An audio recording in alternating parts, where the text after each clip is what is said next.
yagĩrĩire rĩera rĩu nĩ rĩngĩraiguĩka bũrũri-inĩ tondũ rĩarĩ ihinda rĩega mũno na ihinda rĩu nĩ kuonanĩte ũhoro wĩgiĩ public participation na hau kabere kwanakorwo na thĩna mũno hihi wa andũ anini gũkorwo rĩmwe ona matekwenda kwĩ-involve na maũndũ ma siasa matekwenda gũkorwo magĩikia mũgambo wao ũhoro-inĩ wĩgiĩ mwathanĩre na rĩu nĩ ũndũ wa andũ gũkorwo makĩgĩa na ũgĩ mũno magakorwo magĩthoma katiba nĩ maramenya atĩ mũgambo wao wĩna bata mũno thĩinĩ wa mũtwarithĩrie wa bũrũri na mbere na nĩkĩo ihinda rĩu andũ aingĩ na ũhoro ũcio ũrĩ okuo ndũthirĩte atĩ andũ nĩ marenda gũkorwo makĩiguo nĩ marenda gũkorwo makĩruta mũgambo wao na makĩaranĩria na ngeciria nĩ mweke thirikari yagĩrĩirwo kuoya wa kwaranĩria na andũ ao nĩ makoretwo makĩhe andũ ũhoro mũno na makĩmatarĩria maũndũ na andũ nĩ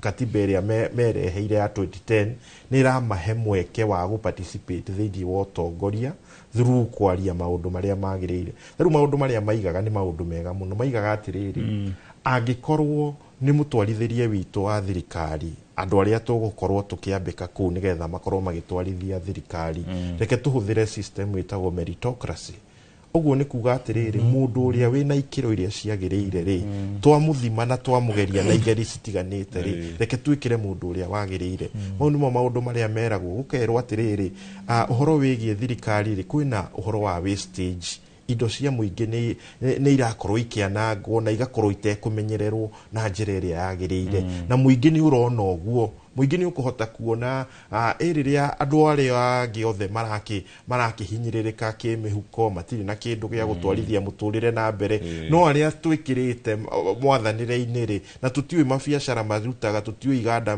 matwarithagia na mbere kĩrĩa mahũthĩraga no indo cia thirikari gũka gũkorwo na njĩra ya kwĩyonania twĩta flamboyancy magakorwo makĩanĩka indo makĩanĩka ũtonga rĩrĩa andũ arĩa angĩ mahũtie andũ magakorwo magĩthiĩ function-inĩ cia mũingĩ kũrĩa megũtangathwo ũkaigua mbeca iria maraiga nĩ maheana maharambĩ-inĩ na ikundi-inĩ rĩu ũkaigua mbeca iria mararuta rĩ tũkeyũria atĩ mbeca ici ciathũkũmirwo kũ na githĩ to kĩgĩna kĩrĩa kĩa mũingĩ koguo rĩ he handũ ngĩrora mũno arĩa marĩ ũtongoria-inĩ mwena-inĩ wĩgiĩ siasa arĩa marĩ ũtongoria-inĩ matirĩ marahota gũtaũkwo mũkenya ũrĩa twĩ nake nũ tondũ mũkenya ũrĩa twĩ nake ihinda rĩrĩ nĩ mũndũ ũrahota kũrora maũndũ nĩ mũndũ ũrahota kũigĩrĩra maũndũ ratiri-inĩ nĩ mũndũ ũroria ciũria akarigwo atĩrĩrĩ economy rĩhinyĩrĩirie andũ othe nĩ maraigua ũritũ wa mũtũrĩre ngarama ya no kũrĩ angĩ acio nĩo maragũra indo cia luxury na maũndũ marĩa na andũ aya rĩ tũtiũĩ mawĩra marutaga tiga gũkorwo marĩ ofici-inĩ cia mũingĩ koguo rĩ logic ikaiga atĩrĩrĩ nĩ kũrĩ na indo cia mũingĩ iraiywo nĩ kũrĩ na indo cirahũthĩrwo ũru na andũ no twende thirikari andũ metĩkĩre maharũrũke nĩgetha maranĩrie na andũ na mahote gũthikĩrĩria na kũigua ũrĩa mũingĩ wa bũrũri ũraiga koguo mweke ũcio thirikari ĩrĩona mweke ũcio wa gũcokerera andũ nĩgetha me alaini na ũrĩa andũ marenda tondũ mageria kũmanĩnji andũ gĩsiasa na tarĩu ũndũ mũthaka ta ũyũ wa gũtwara celebrations itũ kũrĩa Homa Bay nĩ mwega mũno no ningĩ no interpretwo politically tondũ no kũngĩkĩoneka atĩ hihi kũrĩa kũratwarwo maũndũ maya ma gĩthirikari gũtirĩ na a schedule a properly defined schedule ya twagĩrĩirwo gũthiĩ gũkũ tũcoke tũthiĩ gũkũ kuoneke hika kũregemerio mwena ũrĩa hihi andũ marakĩgeria gũthiĩ gũkorwo makĩuo gĩsiasa rĩ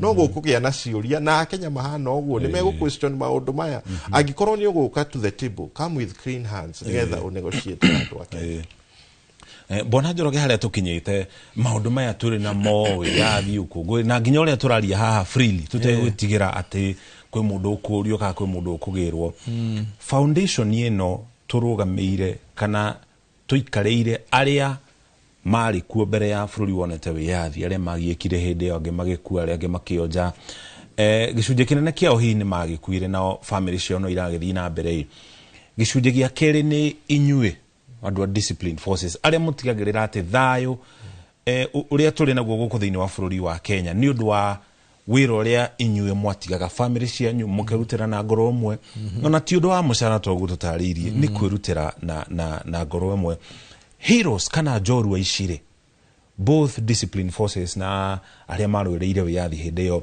komoni maku nĩ tũmatambũrĩte ta bũrũri ũrĩa twagĩrĩire kũmacokeria ngatho nĩ wĩra ũrĩa marutire nĩgetha tũkorwo tũrĩ harĩa tũrĩ? Nguga twĩna gathabarĩ karaihu ga gũthiĩ tondũ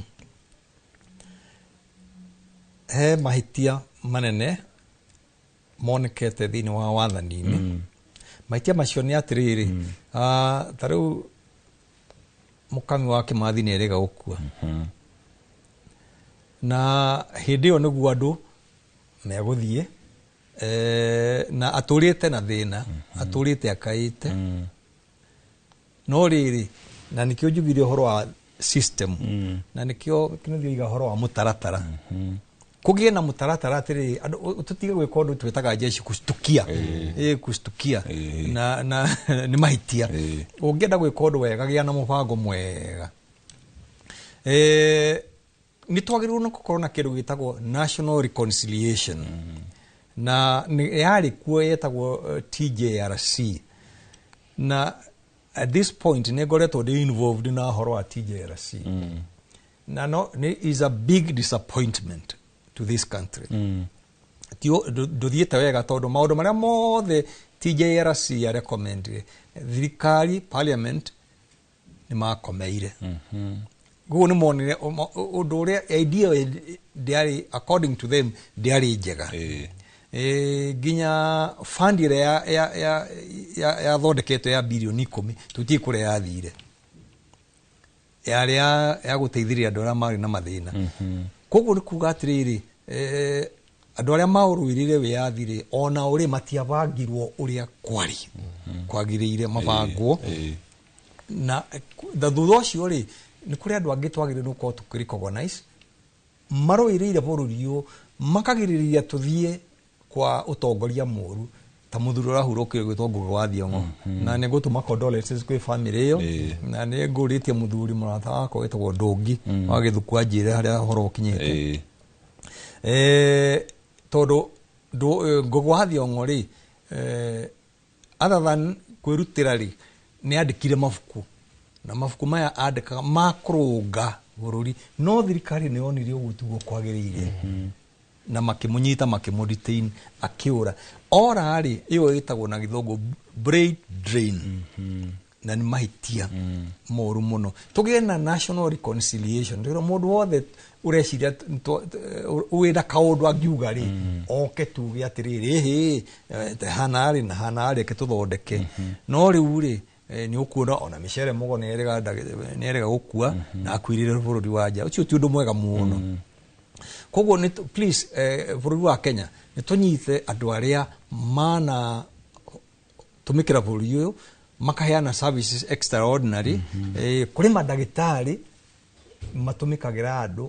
Ũngĩthiĩ Kenyatta nĩ ũgũkora andũ kwĩ ndagĩtarĩ nginya rĩu maragĩa na challenge, ũkona nĩ eruta muoyo tondũ arutire wĩra nginya we mwenyewe arita.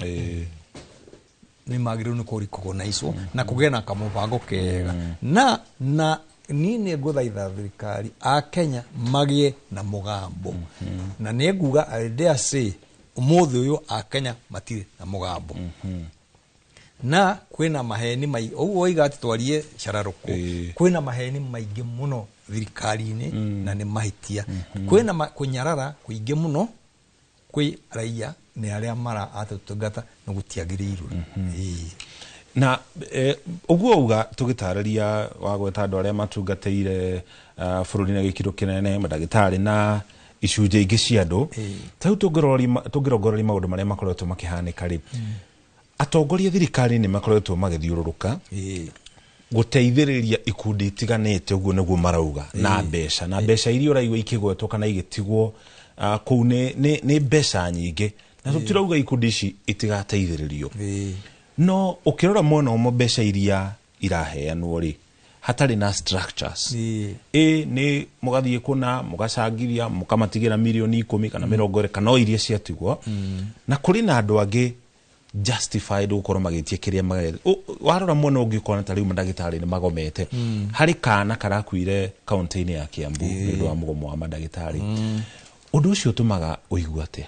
Ũtũmaga ngorwo ndĩna ruo rũingĩ mũno na ngaturwo tondũ reke nyambiririe hau igatiriri kuri na andu marathiruka guko atongoria na nige siasa na agenda no to gobona kinothia kuga atiriri nigo na githungu they are trying to woo back a certain section of society haya reke jugi atiriri riria atongoria meyumba muigari umuthi tuguthie county ya Murang'a for example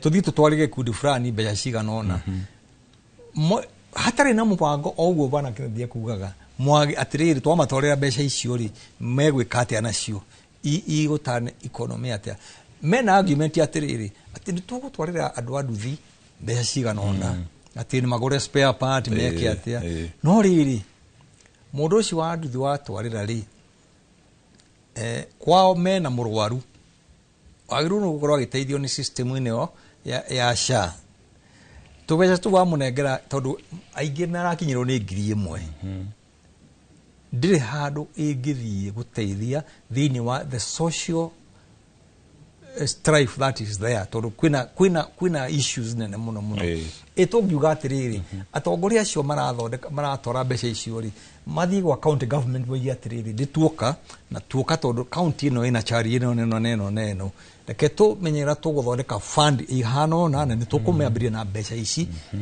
county ni akuna atiriri andu a nduthi ni mahatiririkite andu a mama mboka ni hatiririkite barabara ya guthi hana ti njega no ri wanengera andu for example andu acio anduthire no amanengera o mundu 1,000 acoke barabara ya kuma haria arutagira wira ti njega ri mbeca ici guthi repair anduthi ndona muteithia reke turore the national structures that are there iria iguteithia everybody reke tuthondeke thibitari kuria mundu wothe arwara eguthie ndo wagweta kana kau is a very sad incident ni very very sad na hare ndona do Air Force ni ona makiro smart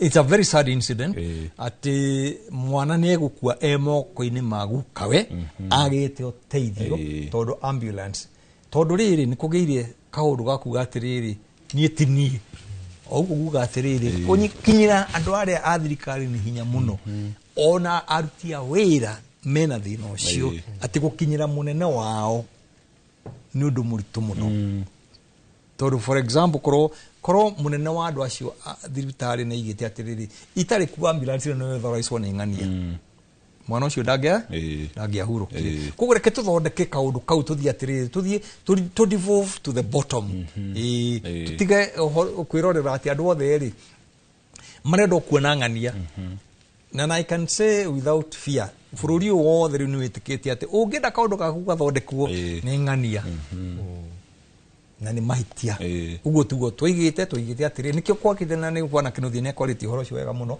o ako devolve ruta remove power from the center decentralize it twarira andu asante ndirona ta minister Mutua minister Rutwira ari na andikia mohoro reke tuone kana tukwata guthikiriria uria arauga Pesa kwa mfuko. Thank you. Pesa kwa mfuko. It's about creating wealth. Okay. So for Uchumi Samawati is the theme today.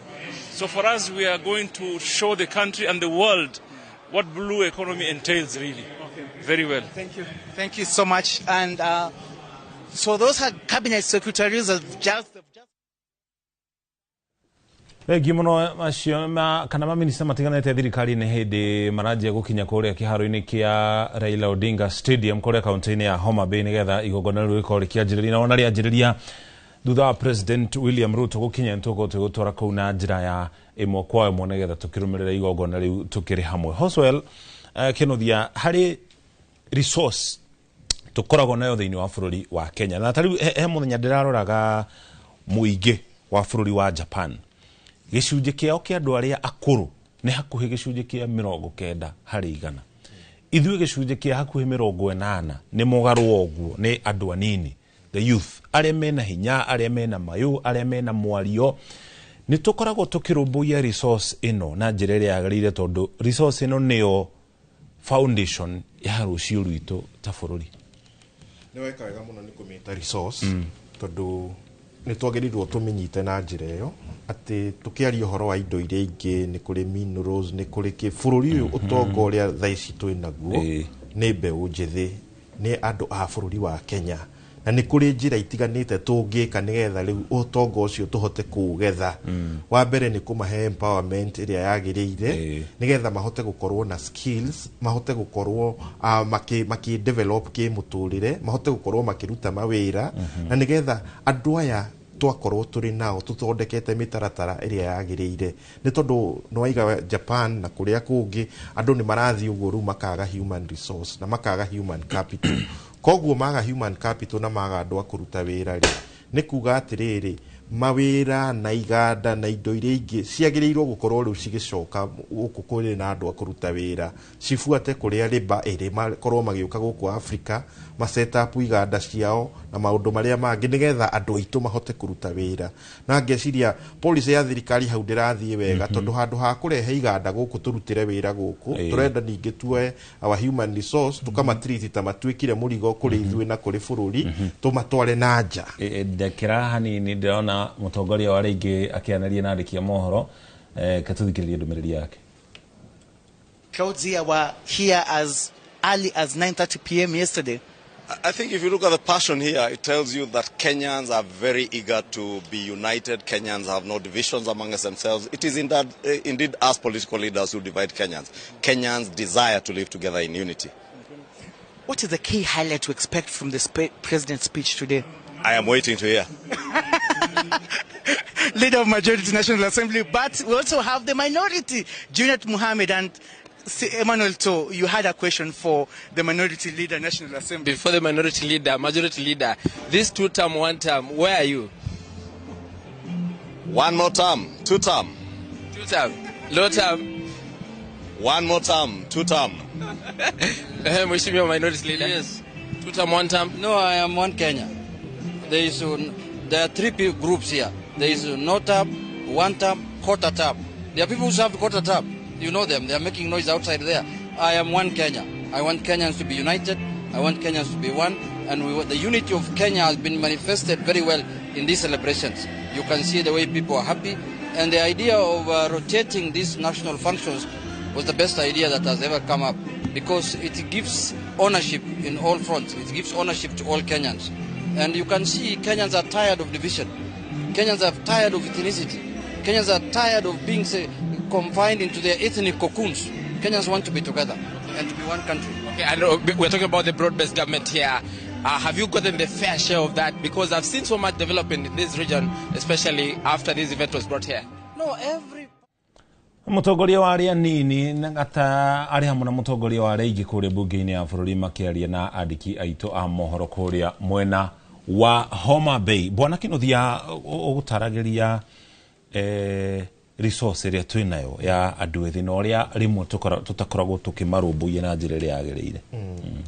Riu hau tukinyite riu tukwaragia uhoro wa uria twagirwo ku empower andu aitu na tuthondeke bururi witu nigetha tukorwo twi ready gukorwo tukirani industries gukorwo tugitwarithia mawira na makambuni makorwo magiuka gu set up guku gwitu bururi-ini tondu nikuo kwina resource iria irabatarana muno iria ni labor no riu hihi tukoretwo tukiona our young people tari murigo tugakorwo tukimatwara na nja angi tukamatwara me very unskilled labor iria yathie na kuri oguo yield yao na kiria mangihota gucokia na mucie ti kunene koguo mathi gwaka mabururi mangi ti gwaka mabururi mao ona kaba hihi tukitrainite nigetha tuhote gukorwo tuki export skilled labor toria twakigwa muthuri uyu ni athiete kuri oguo akiri a skilled person very empowered koguo tuhote gutwara skilled labor nigetha yield yao icoke nene na tuhote gukorwo tukiguciriria aria moke nigetha ma investire guku na iganda ciao ikorwo guku koguo ri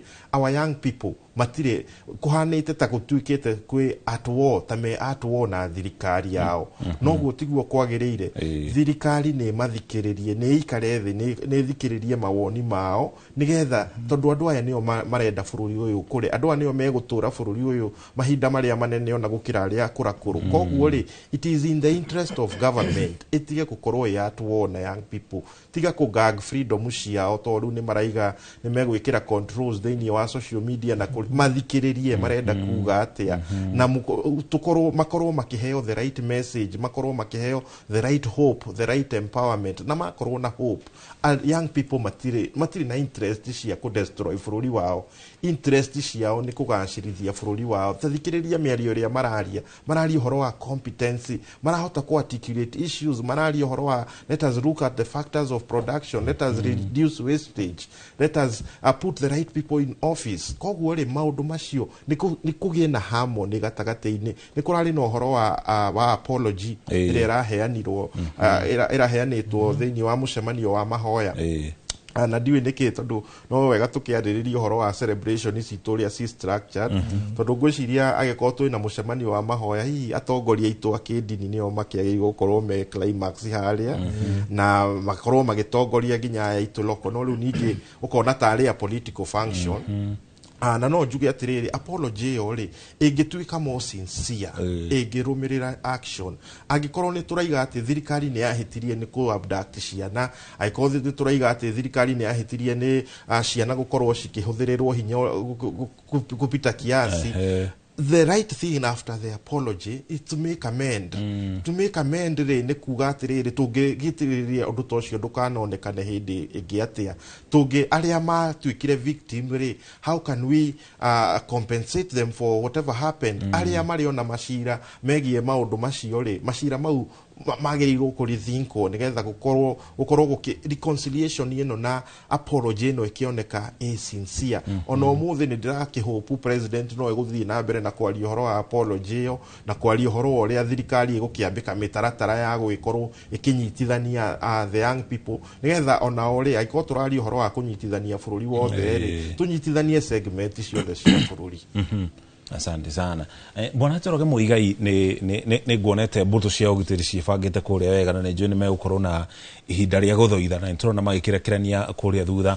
Mehariria ma guthoitha makorwo magitabania ate na makorwo na significance iriku muthenya ta umuthi?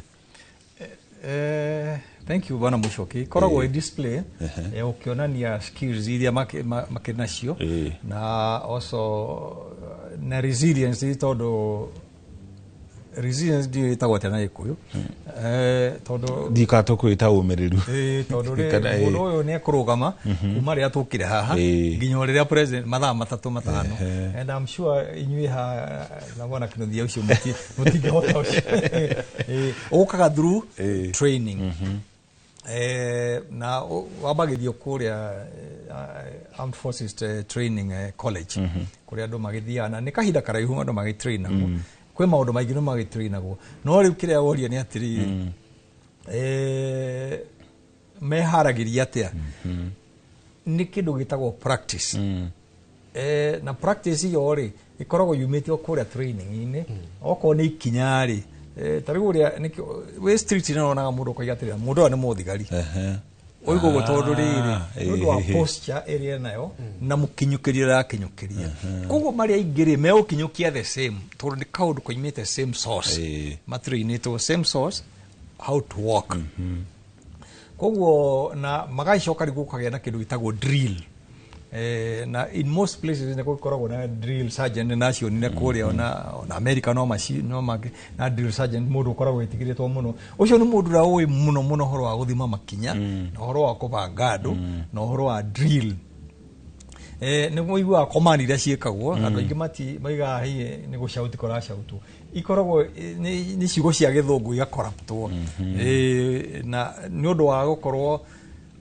nirira kwira andu aingi meke kaundu kamwe no riu ri kaundu kau gakorwo ke mecira-ini ma andu onao makoragwo mari andu mena hakiri ciao ni maramenya twakinya ha tugikona uria no ko magaidaga no riri mwisho horo ni makoragwo onao makienjoy ati ni mawata gwika kaundu wa ku entertain kuri kaundu kagi kago thini wa jeshi jigitagwo silent drill na drone yo na yeso onao magika ukona mareka kaundu gatarario ukona mageka kaundu keho na raia gatuika very entertained a lot of training goes to that ne matraina go kahinda karaihu muno niguo yake ati why todo mugitrain wori ni murakirite kindu gitagwo oneness urumwe ya ni muna train wa tiriri kwehokana ati ni ngikinya hao kana akinyire uguo like that koguo it encourages kindu kitagwo collegiate mwakoro mureka undu hamwe na mukanyita command kuma kwe mundu umwe. It also translate now into the national issues oko ni ko divide bururi oko ni military ihonge ithatu kwi navy kwi air force na kwi Kenya Army makoro makigayana kaundu kau uria kwagiriire na command gakorwo iri imwe. aya riu marathoitha makinaga makoragwo ari ni ino ni band ino ni band na ni ukuona ni is a combined band niguo drona hena ame na dune na hena drona mena blue kogo ni is a combined band na brass band white acio makiria navy is a combined band which is a very good ogu nogo gugaga ohoro cio wa combine maria tatu mageka kaundu ni kuri marehe hamwe collegiate band no matrainaga wira wa koragwo ri band kana makona maira mandikagwo exactly a section of music in most militaries worldwide na makoragwo bado mathomeire music ni andu moyo muno horo wa music tondu hara hena instruments ciothe hena drum major hena trumpet hena tambourine hena ciothe ci hau na hari na leader witagwo band leader na ni mundu ukiri trained na makoragwo me very high ranks as well. Misigeno makao manyitete mekure kiharo-ini ri ni koragwo iri loaded acha ndikoragwo iri loaded no ni koragwo iri still dangerous weapon tondu ni koragwo na kindu gitagwo bayonet. Bayonet ni kahiu karia kahatagira ho haria hongo karia onaga so it's still a weapon. No, in most cases that I know no nginya hakorwo ndegokorwo haha no haria mari hena mundu armed no do all protect because these are still arms no mahithukirwo nginya mari guku undu wothe makome harire hingo ciothe 24/7 he handu no matire haha thini wa gurubu ino aria marathi ko inspector bari o handu ta haria moimire haria maragirite ici ugu nugo kwagirire actually it's natural to do that. Training area andu aya makao makiamukira no ria tawe wa mukirire ri wauma ruhonge-ini rwa jeshi ri training yo ya guteithiriria ate muturire-ini waku as a civilian nina nguga nginya hau nginyete ni undu wa training iyo wa mbere na tigo kihurira darama ni ndi mundu rorete miaka 70 na ni ukuona ndungidiga ihenya tugira tweka press up ni tugwika riu gakiuga ungirora hari no kuona kahiu kau niko bayonet hena kahiu kau getagwo bayonet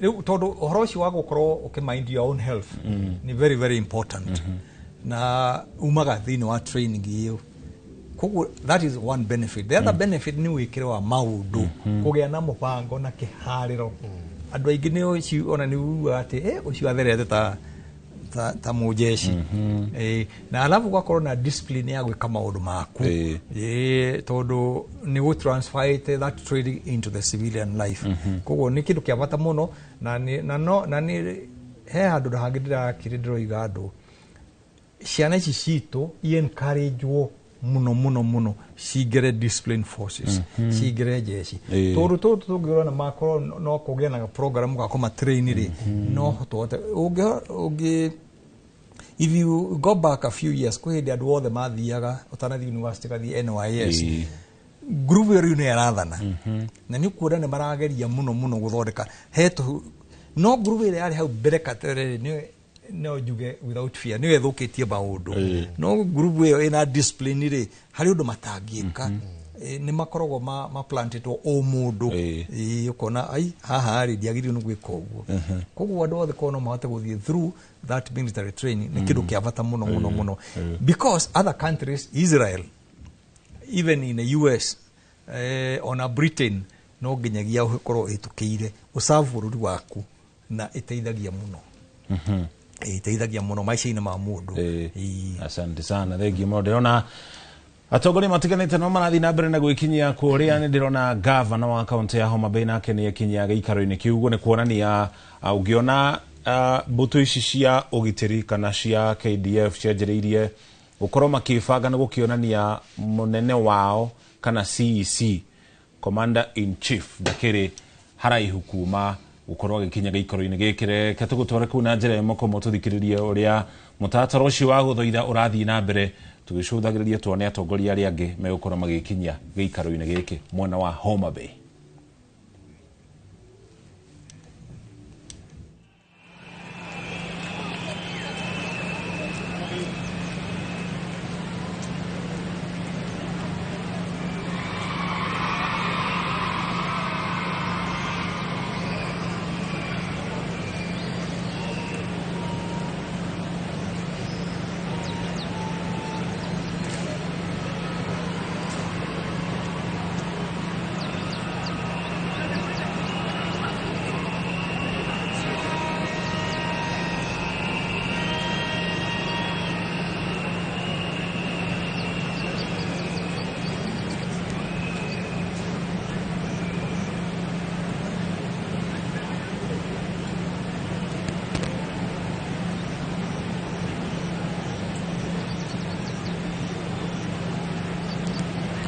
Basi baada ya parade adjutant kuhakikisha kwamba gwaride liko tayari siku ya leo, ni zamu ya mkuu wa gwaride hili kuweza kuchukua usukani wa gwaride kutoka kwake parade adjutant.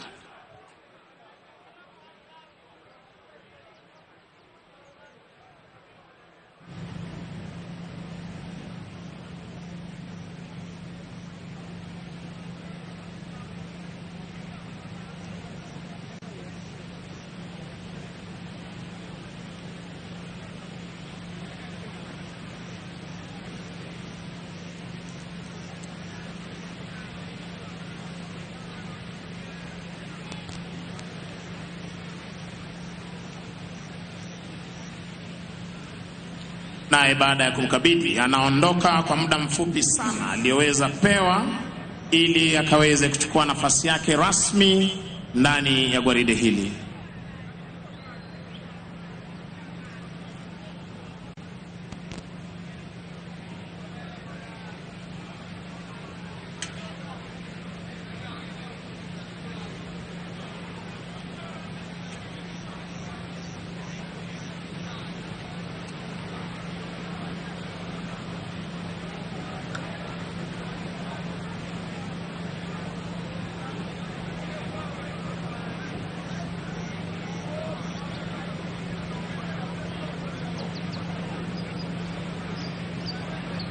Basi kwa ishara ya ngoma ndogo hiyo, mkuu wa divisheni ya kwanza, divisheni ya pili, divisheni ya tatu na divisheni ya 4 wakiweza kuingia ndani ya gwaride kusimama mbele ya vikundi vyao.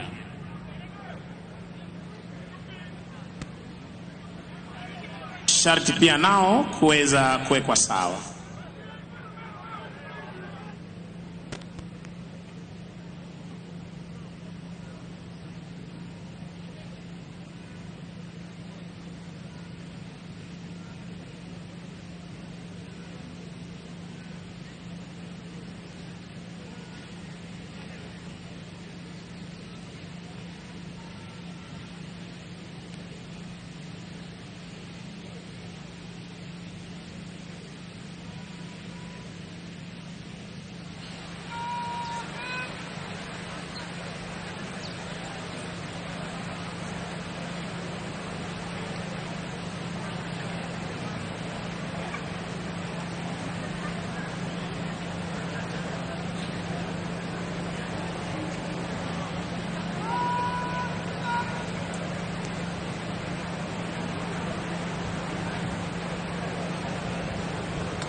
Naam, spika mbunga yote mawili, bunge la kitaifa likiongozwa naye Mheshimiwa Moses Masika Wetangula, spika wa seneti Mheshimiwa Jeffwa Amason Kingi, mkuu wa mawaziri, waheshimiwa mawaziri, gavana wa jimbo la Homa Bay, Gavana Gladys Atieno Nyasuna Wanga, waheshimiwa mawaziri, katibu wa wizara mbalimbali, waheshimiwa wabunge, maafisa wa ngazi za juu wa majeshi ya ulinzi na asasi za usalama, wageni waalikwa, mabibi na mabwana. Karibuni leo tarehe mosi Juni mwaka huu 2025 kwa sherehe za madaraka gatuzi la Homa Bay.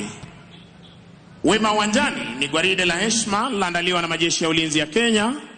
Mavazi mekundu jeshi letu la nchi kavu, mavazi ya samawati jeshi la wanaanga, mavazi meupe jeshi la wanamaji.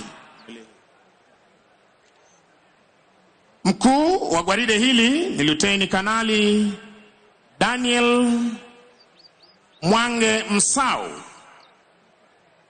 Divisheni ya kwanza ya jeshi letu la nchi kavu, kikosi cha 7 almaarufu Maroon Commandos, chini yake Meja Zefania Onyampu. Divisheni ya pili chini yake Captain Joash Kitai. Divisheni ya 3 ya jeshi letu la wanaanga, chini yake Meja Felix Nyoro Karanja. Divisheni ya 4 jeshi la wanamaji, chini yake Meja Vincent Mtua Mwikia. Brigade Adjutant Captain Tom Ogoma Obonyo. Afisa aliyetwikwa jukumu la kubeba bendera iliyofahari ya kikosi cha 7, Luteni Victor Kiptumbet, akishirikiana naye Luteni Ibrahim Rajab Mohamed. Brigade RSM Warrant Officer 1 Wilson Lekalepi. Wanaosindikiza bendera hii ya kikosi cha 7, Sergeant Mohamed Nur, akishirikiana naye Sergeant Joseph Karanja. Muziki unazidi kupromoshwa na bendi za majeshi ya ulinzi, chini yake mkurugenzi mkuu Kanali Cyrus Njagi. Basi nimpishe mwenzangu aweze kufanya itifaki, kisha tutaweza kuendelea. Tafadhali niombe kutangaza kuwasili kwa aliyekuwa waziri mkuu Baba Raila Amolo Odinga. Wapi makofi ya Baba Raila Amolo Odinga? Karibu kwenye uga Raila Odinga Stadium. Asante sana mwenzangu. Muziki unazidi kupromoshwa na bendi za majeshi ya ulinzi, chini yake Kanali Cyrus Njagi. Na hii leo uwanjani ni mkurugenzi wa muziki jeshi la nchi kavu Captain Kelvin Ochieng Omulo. Parapanda za kumkaribisha Mheshimiwa Rais, chini yake Captain Simon Mwanganda, mkurugenzi wa muziki jeshi la wanamaji. Senior Major Warrant Officer 2 Meshula Mtu wa Dhambo, akishirikiana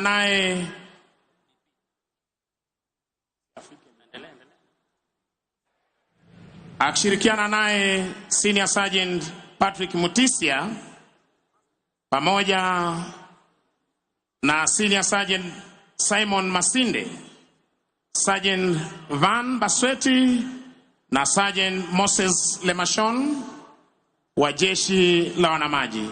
Flagstaff wakiongozwa naye Major Ismail Olwal OGW na Major Samson Bwana Kodo, pamoja na Captain Jen Nasirian Lenguris watakaoweza kutuletea tamasha za ndege, pamoja na Captain Boniface Otori kutuletea wanamiavuli wetu. Basi kupata kusubiri kuwasili kwake mgeni wetu rasmi, Rais wa Jamhuri ya Kenya na Amiri Jeshi Mkuu wa majeshi ya ulinzi, nitampisha mwenzangu aweze kuendelea na itifaki. Asante mwenzangu, nitangaze tena kuwasili kwake Naibu Rais wa Jamhuri ya Kenya, Profesa Abraham Kithure Kindiki. Wapi makofi ya Naibu Rais, akiandamana pamoja na Daktari Joyce Kithure. Karibuni sana kwenye uga wetu wa Raila Odinga Stadium. Basi pata kusubiri kuwasili kwake mgeni wetu rasmi muda wote tokea sasa. Nitapisha Maroon Commandos watupe burudani. Maroon, tafadhali.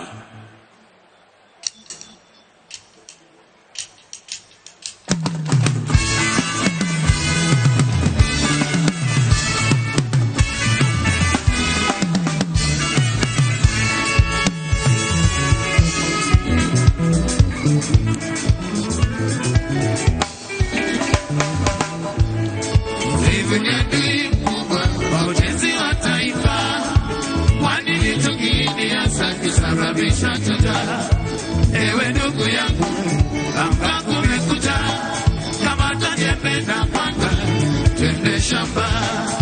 Hata wewe mwanangu, amka kumekucha, kwani hizi ndizo za kwenda shule. Hata wewe karani, amka kumekucha, kwani hizi ndizo za kwenda kazi. Vivu ni adui mkubwa wa ujenzi wa taifa, kwani sababisha chocha. Ewe ndugu yangu, amka kumekucha, kama tajembe na panga, twende shamba. Asante sana Maroon Commandos. Shikilia Maroon Commandos tuweze kufanya itifaki. Asanteni sana. It is now my singular honor to welcome the President of Slovenia, Dr. Nataša Pirc Musar. Welcome to Raila Odinga Stadium for Madaraka Day. Tumkaribishe Rais wetu mgeni kutoka nchi ya Slovenia, Daktari Nataša Pirc Musar. Wapi makofi ya Mheshimiwa Rais. Welcome, Your Excellency. Maroon, tuendelee tafadhali.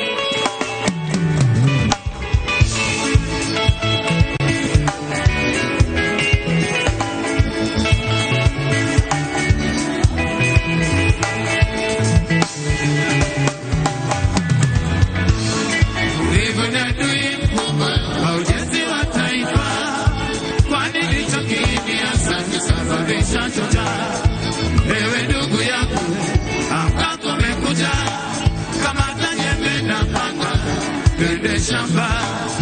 Hata wewe mwanangu, amka kumekucha, kwani hizi ndizo za kwenda shule. Hata wewe karani, amka kumekucha, kwani hizi ndizo za kwenda kazi. Uvivu ni adui wa ujenzi wa taifa. Jiepushe na uvivu, tujenge taifa. Ndugu yangu, jiepushe na uvivu, tujenge taifa. Wanangu, jiepushe na uvivu, tujenge taifa. Karani umekuja, amka uende kazi. Jiepushe na uvivu, tujenge taifa. Uvivu ni adui wa ujenzi wa taifa. Jiepushe na uvivu, tujenge taifa. Ndugu yangu, amka uende shamba. Jiepushe na uvivu, tujenge taifa. Wanangu, amka uende shule. Yo elimu ya msingi wa maendeleo. Wekaraje umekuja, amka uende kazi. Jiepushe na uvivu, tujenge taifa. Uvivu ni adui wa ujenzi wa taifa. Jiepushe na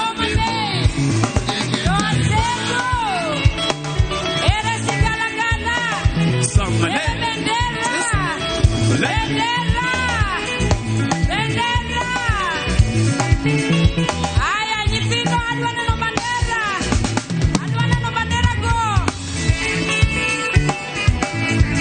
Wacha uvivu wewe. Chapa kazi, chapa kazi.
Wacha uvivu wewe.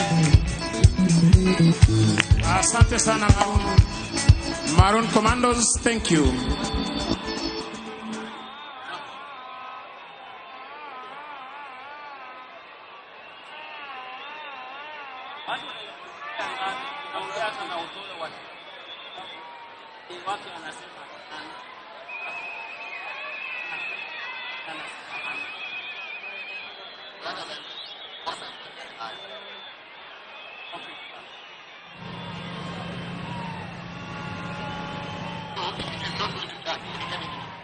I can hear you, sir. I can hear you, sir. It is not going to.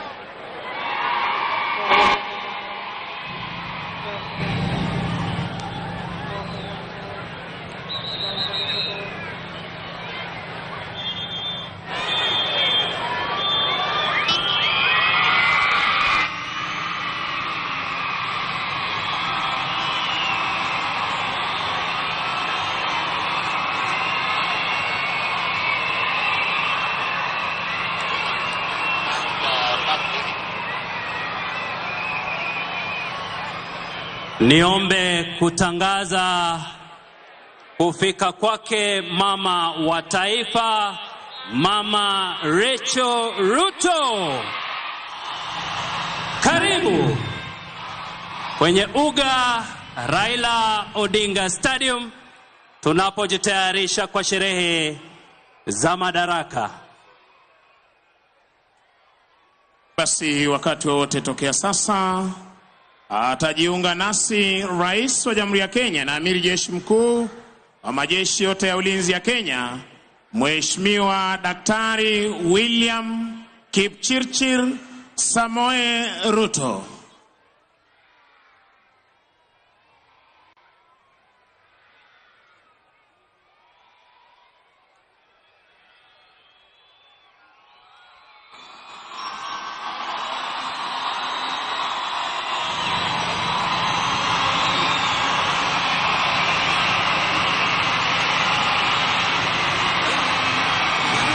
Basi kwa parapanda hizo ni dhahiri shahiri kwamba anajiunga nasi Mheshimiwa Rais wa Jamhuri ya Kenya, na niombe kwa heshima sote tusimame kumkaribisha Mheshimiwa Rais tukiongozwa na bendi yetu.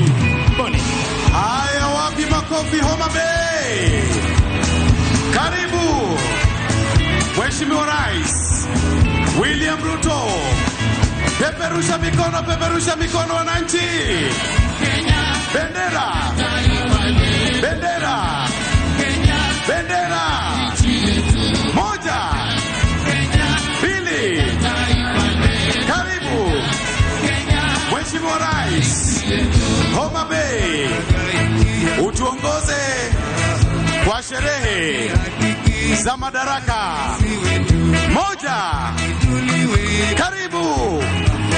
Peperusha bendera, kila moja peperusha bendera. Karibu Mheshimiwa Rais. Hapa Raila Odinga Stadium. Karibu. Tunakupenda. Tumesubiri, siku imefika. Wanafunzi, tupeperushe bendera juu kabisa. Karibu. Makofi. Makofi.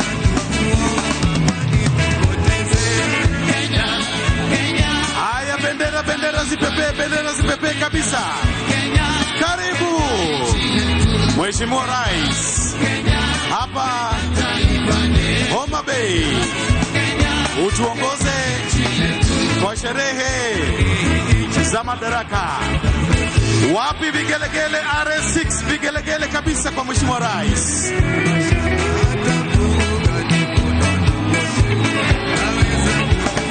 Karibu. Tumsalimie Mheshimiwa Rais, punga mkono.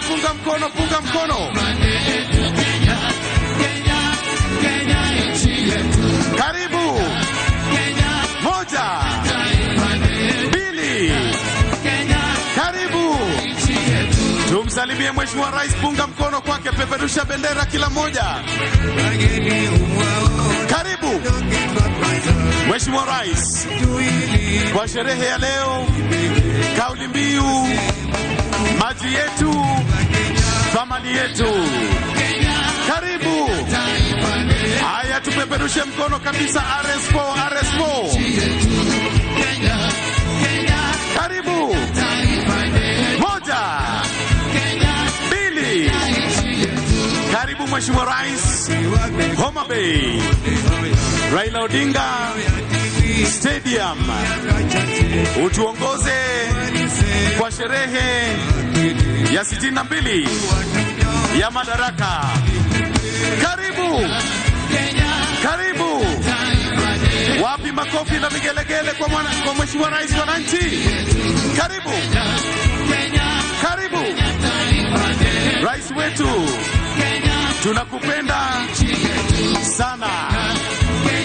Moja, mbili. Karibu Mheshimiwa Rais. Asante sana Maroon Commandos. Asante Maroon Commandos.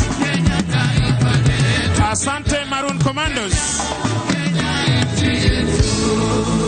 Niombe kwa heshima tubaki tukiwa tumesimama kwa wimbo wa taifa na wimbo wa Jumuiya ya Afrika Mashariki.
Mkuu wa gwaride hili hivi sasa akija kumwomba kwa heshima Rais wa Jamhuri ya Kenya na Amiri Jeshi Mkuu wa majeshi yote ya ulinzi ya Kenya ruhusa ya kuweza kukagua gwaride la heshima laandaliwa na majeshi ya ulinzi ya Kenya.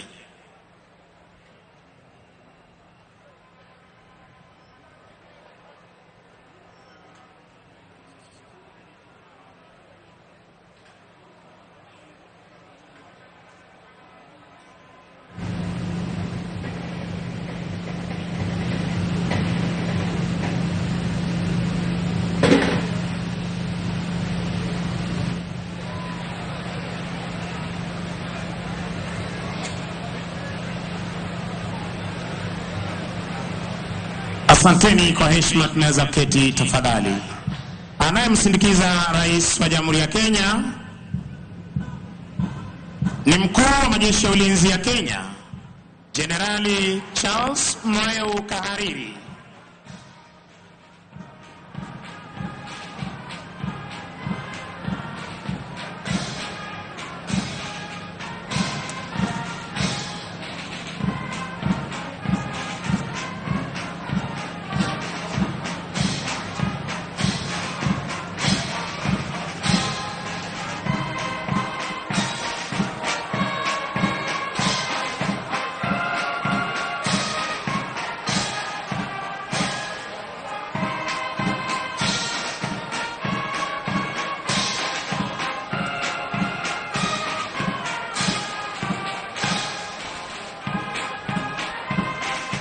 Bendera ya kikosi hupewa heshima ya hadhi ya juu. Unavyoshuhudia hivi sasa Mheshimiwa Rais akipeana heshima zake kwa bendera ya kikosi cha 7 jeshi la nchi kavu.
Mkuu wa gwaride hili hivi sasa akiomba idhini ya kuweza kuondoa gwaride uwanjani. Punde tu Mheshimiwa Rais atachukua nafasi yake kwenye jukwaa maalum.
Kwa desturi za kijeshi, sharti bendera ya kikosi kuwa mbele ya gwaride. Unavyoshuhudia hivi sasa, Kala Officer na Parade RSM wakiweza kuchukua nafasi zao.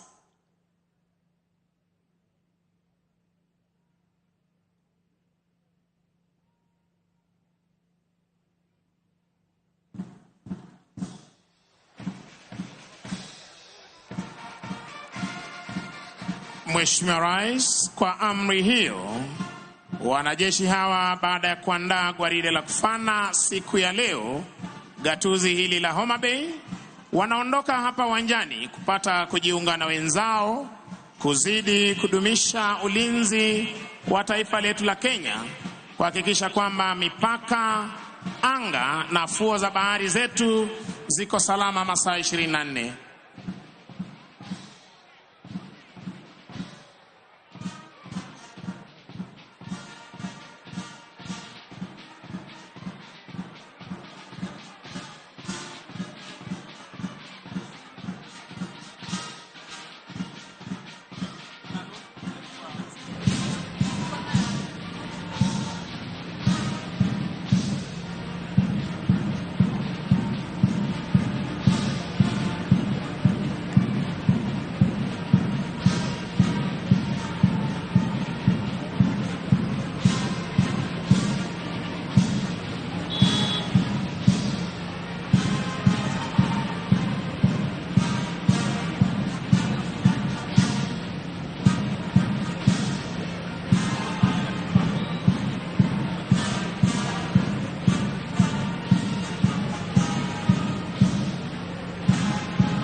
Mheshimiwa Rais, mkuu wa gwaride hili ni Luteni Kanali Daniel Mwange Msau, divisheni ya kwanza, chini yake Meja Zefania Onyambu.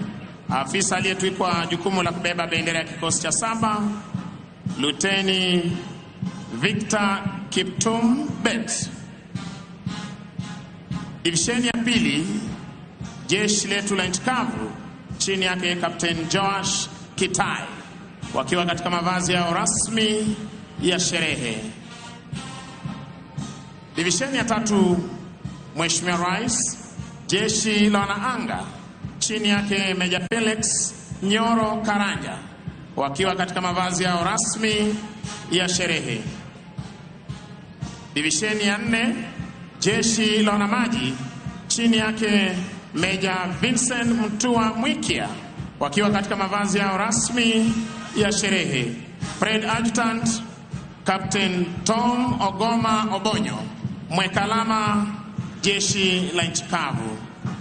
Mheshimiwa Rais, litafuata gwaride la vikundi litakalohusisha asasi zote za usalama, na kwa mengi zaidi nimpishe mwenzangu Masi Chitai na Corporal Jeffwa waweze kuendelea.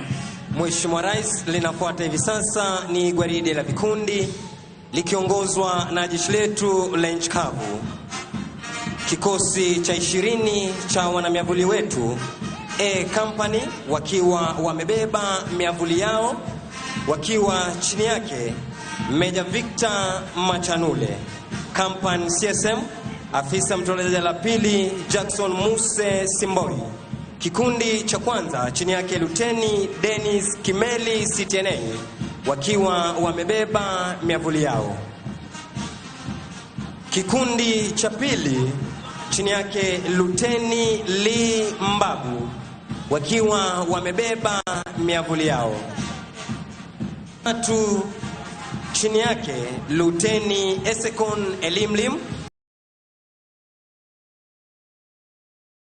Hivi sasa Mheshimiwa Rais ni D Company, wakiwa katika magwanda yao mepesi ya kivita, chini yake Meja Lekarsia Kevans. Company CSM, afisa mtolezaji la pili Mwenye Haji Matano. Kikundi cha kwanza chini yake Luteni Hassan Abdi, katika magwanda yao mepesi ya kivita. Kikundi cha pili cha 5 chini yake Luteni Kevin Cheruiyot, wakiwa katika magwanda yao mepesi ya kivita. nacho kikundi cha 6 chini yake Luteni Maxwell Madheka katika magwanda yao mepesi ya kivita. Mheshimiwa Rais, wanafuata hivi sasa ni polisi wa kitaifa Kenya Police Service chini yake Superintendent Julius Kemoi akisaidia na Chief Inspector Christopher Cheronges. Kikundi cha kwanza chini yake Inspector Samuel Poloman katika magwanda yao rasmi ya sherehe. Kikundi cha pili, kikundi cha kinadada chini yake Chief Inspector Monica Onyango akisaidiana na Inspector Susan Kihenjo katika mavazi yao rasmi ya sherehe. Wanafuata hivi sasa Mheshimiwa Rais ni GSU chini yake Chief Inspector Peter Kamoiro akisaidiana na Inspector Vincent Korir wakiwa katika mavazi yao rasmi ya sherehe.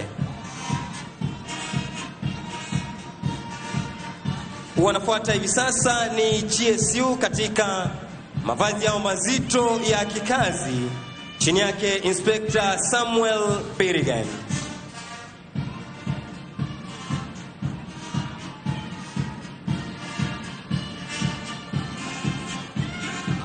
Mheshimiwa Rais, wanafuata hivi sasa ni kikosi spesheli cha kutumia majibwa almaarufu kama K9 Squad chini yake Chief Inspector Robert Ndegwa akisaidiana na Inspector Felix Uitunya. Mheshimiwa Rais, wanafuata hivi sasa ni polisi ni Administration Police Service chini yake Superintendent Bernard Wetete akisaidiana na Chief Inspector Godfrey Almasi. Kikundi cha kwanza chini yake Inspector Florence Kabongo katika mavazi ya rasmi ya sherehe. Wanafuata hivi sasa ni polisi wa kupambana na wezi wa mifugo chini yake Inspector Dennis Omondi katika mavazi yao mazito ya kikazi. Wanafuata hivi sasa ni polisi wa kupambana na majanga pale yanapoweza kuchipuka chini yake Inspector Hansen Ojakapel katika mavazi yao mepesi ya kikazi.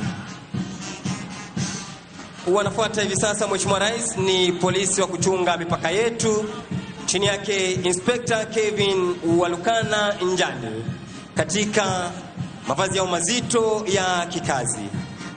Mheshimiwa Rais, wanaopita hivi sasa ni askari wa kuchunga fuo zetu za bahari almaarufu kama Kenya Coast Guard Service chini yake Sub Lieutenant Kenneth Mwangi.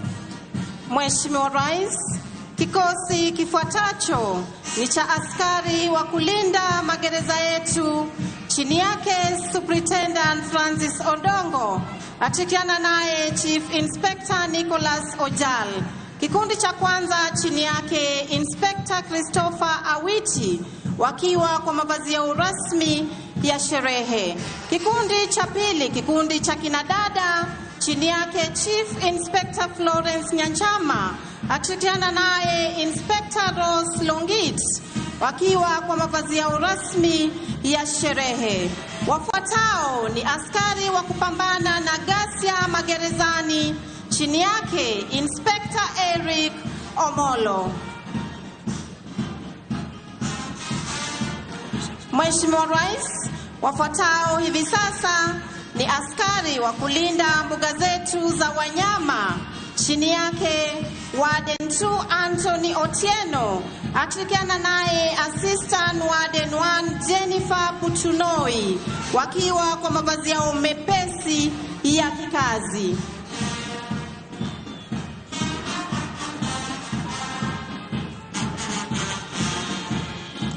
Wafuatao Mheshimiwa Rais ni askari wa kuchunga misitu yetu chini yake Superintendent Patrick Iluku akishirikiana naye Chief Inspector Dorcas Otiende pamoja na Inspector Cosmas Mayo wakiwa kwa mavazi yao mazito ya kikazi. Wafuatao ni vijana wa huduma kwa taifa chini yake Superintendent Priscilla Andeo akishirikiana naye Chief Inspector Silas Wanyama. Kikundi cha kwanza chini yake Inspector Matthew Longojine wakiwa kwa mavazi yao rasmi ya sherehe. Kikundi cha pili, kikundi cha kinadada, chini yake Chief Inspector Rachel Mudhoni akishirikiana naye Inspector Joyce Ogango wakiwa kwa mavazi yao rasmi ya sherehe. Kikundi cha tatu, chini yake Inspector Pascal Esirom wakiwa kwa mavazi yao mazito ya kikazi.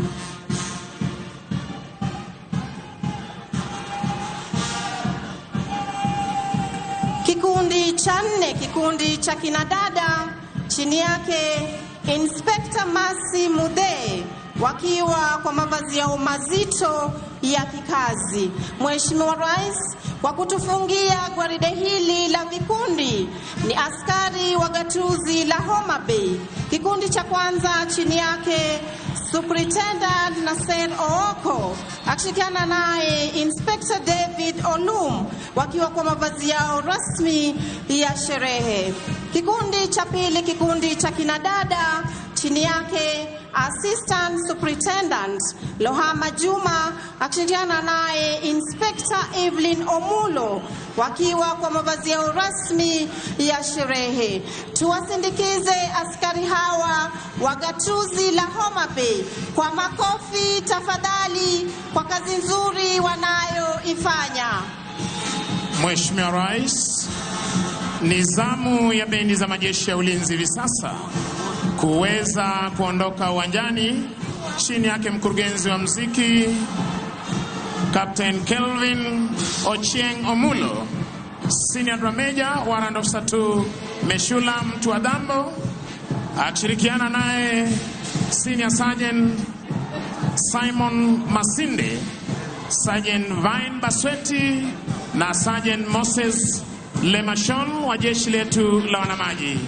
Baada ya kuletea burudani la muziki uliopangwa ukapangika, Mheshimiwa Rais, litafuata tamasha la ndege zetu za kivita tukiletewa na jeshi letu la wanaanga, na kwa mengi zaidi nimpishe mwenzangu.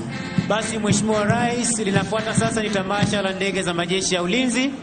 Kikundi cha kwanza hewani ni ndege aina ya Group 120 Alpha, leo hii zikiwa chini ya overall formation pilot Major Ivanda Ocheng Amonde, zikiwa ni ndege za mafunzo kwa rubani wa kijeshi za chuo cha mafunzo kwa rubani Aviation Center of Excellence. Tuwapigie makofi marubani hawa tafadhali kwa kuweza kutuletea onyesho, ndege hizi zikiwa katika 3 ship Vic formation.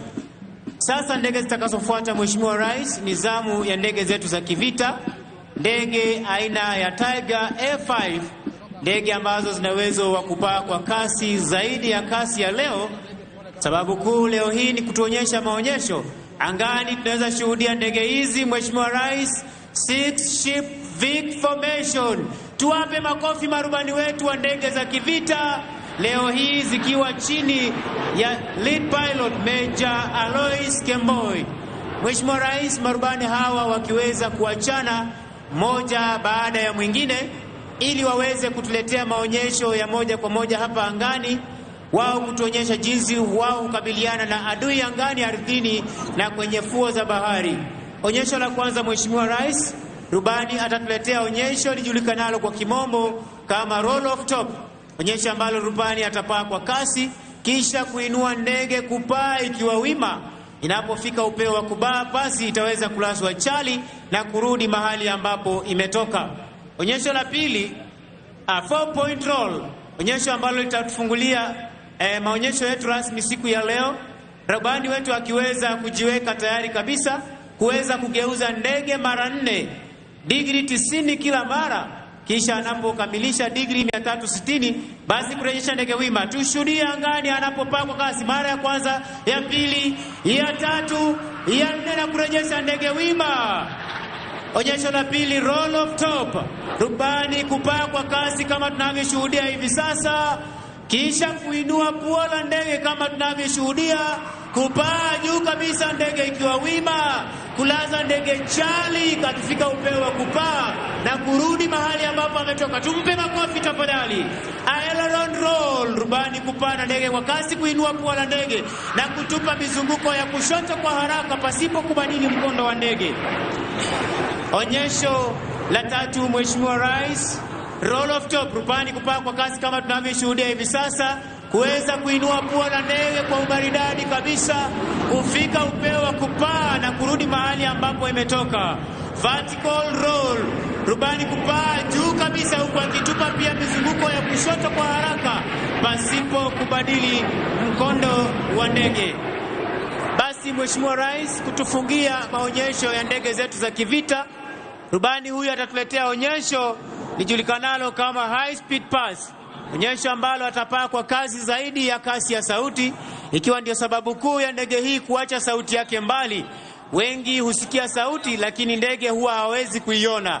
Kwa hivyo naomba tuweze kuelekeza macho yetu upande wa kushoto mwa jukwaa, mahali ambapo ndege hizi zimekuwa zikitoka, zinapotuonyesha maonyesho haya ya moja kwa moja hapa angani, ili tuweze kushuhudia onyesho hili ambalo rubani huyu atatuletea kwa kasi kabisa. Ndiyo yule anapita kwa umaridadi akiacha nyuma sauti ya kipekee almaarufu Sound of Freedom. Tuwape makofi marubani wetu wa ndege za kivita. Na kutufungia maonyesho ya ndege leo hii ni helikopta speciali aina ya Huey, ndege ambayo ina uwezo wa kufanya mashambulizi, hali kadhalika kutafuta na kuokoa wakati wa majanga.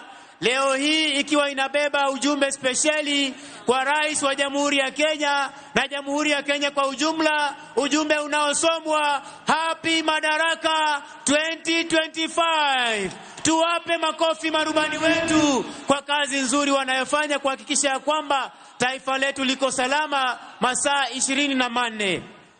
Basi onyesho litakalofuata Mheshimiwa Rais ni kutoka kwa wana Green Eagles, ambalo watakuwa wanatua hapa kwa mnyavuli speciali, na kwa mengi nimkaribishe mwenzangu Sergeant Misango Mbae akaweze kuendelea. Kwako Misango Mbae. Asante sana mwenzangu.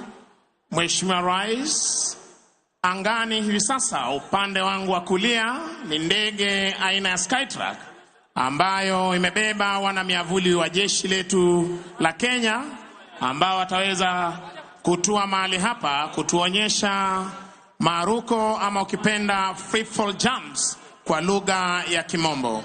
Mheshimiwa Rais, kimuktasari niweze wa kwanza, wa pili, wa tatu wakianza kuchomoka kwenye ndege ile, ukiweza kushuhudia kwenye runinga zetu. Mheshimiwa Rais, nitaweza kupa kimuktasari historia ya wana miavuli wetu, ambacho kikosi hiki kiliweza kuanzishwa mnamo mwaka 1988, kikundi cha kwanza kikiweza kupokea mafunzo yao kule Uingereza. Wana miavuli hawa Mheshimiwa Rais hutumika hususan wakati wa operesheni kalikali, na operesheni hizi huweza kufanyika usiku wa manane, ambapo wao huweza kumpata adui kwa ghafla. Mheshimiwa Rais, kikosi hiki hivi sasa kiko chini yake Brigadier Ahmed Ali Saman, na wakati wowote tokea sasa tutaweza kushuhudia wana miavuli hawa wameshatoka, wa kwanza, wa pili, wa tatu wakiweza kuja mahali hapa. Mheshimiwa Rais, tutakao kuwa tunatarajia Mheshimiwa Rais siku ya leo ni Warrant Officer 1 Obadia Midibe, akiwa yeye ndio jump master na kiongozi wa wana miavuli hawa. Wa pili atakuwa ni Senior Sergeant John Njoroge kutoka Brigade Speciali ya jeshi letu la nchi kavu. Wa tatu tutakaye kuwa tunamtarajia ni Warrant Officer 1 Paul Aluku Omasaja kutoka jeshi letu la wanaanga, wakishirikiana naye Senior Sergeant John Kide ambaye atakuwa amebeba bendera ya taifa letu la Kenya, Senior Sergeant Steven Irungu akiwa amebeba bendera ya majeshi ya ulinzi ya Kenya, Sergeant Boniface Kiama akiwa amebeba bendera ya jeshi la nchi kavu, Warrant Officer 2 Paul Mbogo, jeshi la wanaanga, akiwa amebeba bendera ya jeshi la wanaanga. Sergeant John Kizongona, akiwa amebeba bendera ya jeshi la wanamaji, akiwa anatoka jeshi la wanamaji. Na baada ya hapo, Mheshimiwa Rais, tutaweza kuwa naye Corporal Kelvin Kipande, Sergeant Patrick Kuria, na tutaweza kuwa naye afisa mteule daraja la kwanza Ronald Bichanga kuweza kubeba bendera ya gatuzi la Homa Bay. Kisha Mheshimiwa Rais, tutaweza kuwa naye Senior Sergeant Joseph Okeo ambaye ataweza kutufungia onyesho hili. Uwanjani hivi sasa, Mheshimiwa Rais, Dropson Safety Officer ambaye anahakikisha kwamba wana miavuli hawa wanatua salama wa salmin, akiweza kuwapa ishara ya moshi, ndiposa wana miavuli wetu wakaweze kuzidi kusoma mahali pa kutua. Afisa mteule daraja la pili Kali Mwema akihakikisha kwamba wana miavuli hawa wanatua mahali hapa salama wa salmin, pamoja na afisa anayewasimamia Captain Boniface Otori. Mheshimiwa Rais, ukitazama angani naweza kuiona bendera ya taifa letu la Kenya ikipepea angani hivi sasa. Ndiposa Mheshimiwa Rais, kila wakati huwa tunasema tunaondoka uwanjani kwenda kwa ulinzi wa taifa. Angani tuko sawa, kwenye fuo za bahari tuko sawa, na utaona Mheshimiwa Rais wakitua mahali hapa, mipaka yetu iko sawa masaa 24. Tazama Mheshimiwa Rais anapopinda miguu yake kama mwewe na kuanza kusoma mahali atakapotua. Mmoja akifunga break ya kwanza, ya pili. Tumshangilie kwa makofi mwana mwavuli huyu tafadhali. Akija kwa umaridadi kabisa, Warrant Officer 1 Obadia Midibe, desired point of impact. Mheshimiwa Rais akiweza kuipata, akipata desired point of impact, mahali hapo ndipo adui alipo na ameweza kuanguka mahali pale. Wa pili, Mheshimiwa Rais, tazama anapokuja kwa umaridadi na kufunga break yake. Makofi kwake. Watatu, makofi. Basi Mheshimiwa Rais, ukitazama kule angani, anayebeba bendera ya taifa letu la Kenya, Senior Sergeant John Kide, akisoma upepo kwa upole, kwa utaratibu, ujasiri tulio nao Mheshimiwa Rais wa kulinda taifa letu. Tazama Mheshimiwa Rais, katika mafunzo yao wao husema every jump is a new jump. Makofi kwake. Senior Sergeant John Kide akitua mahali hapa salama wa salmin. Mheshimiwa Rais, Mheshimiwa Rais, wakija bado wanasoma anga, ambapo hii leo anayebeba bendera ya majeshi ya ulinzi, majeshi ya nchi kavu, akitua hapa salama wa salmin, akisoma upepo na kutua salama wa salmin. Mheshimiwa Rais, tumpe makofi Mheshimiwa Rais. Anayebeba bendera ya majeshi ya ulinzi, Senior Sergeant Steven Irungu, akiweza kutua mahali hapa salama wa salmin. Mheshimiwa Rais, jeshi akitua salama salmin. Mheshimiwa Rais, basi Mheshimiwa Rais, ukiweza kutazama upande wangu wa kulia, anayebeba bendera ya jeshi la wanamaji ambaye ni Marine Commando, Sergeant John Kizongona, akisoma upepo kuja kwa utaratibu. Mheshimiwa Rais, kuweza kutua mahali hapa siku ya leo. Tazama Mheshimiwa Rais kwa weledi na ujuzi walio nao. Tumshangilie kwa makofi anapotua mahali hapa. Sergeant Kizongona, fika salama salmin. Akija kutua Corporal Kevin Kipande, Fika salama salmin, Mheshimiwa Rais. Makofi kwao. Mheshimiwa Rais, sharti kwamba kila mmoja aweze kujivungia mwavuli wake anapotua mahali hapa salama salmin. Na ukiona wale ambao wanatua kule kando mwa uwanja, katika lugha ya kijeshi wanaweka sentry. Anatua kwa umaridadi, tuwape makofi wanapotua mahali hapa salama salmin, wakiwa na ujasiri.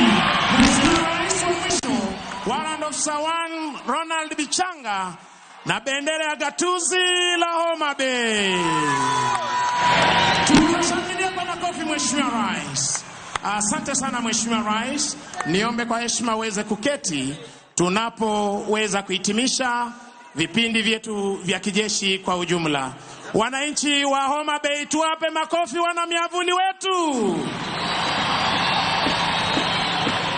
Happy Madaraka Day! Basi Mheshimiwa Rais, unavyoshuhudia hivi sasa wakiweza kujikunjia miavuli yao tayari kuweza kutuaga hapa uwanjani baada ya kutua mahali hapa salama salmin. Hizi ni tamasha, japo wakati wa operesheni Mheshimiwa Rais wao huwa wamejivungia zana zao za kivita, wakiwa wamebeba zana zao za kivita, miavuli, chakula watakayotumia kwa siku 7, kwa sababu operesheni fupi yao huchukua siku 7 kuendelea, wakiwa tayari kuweza kuondoka hapa uwanjani.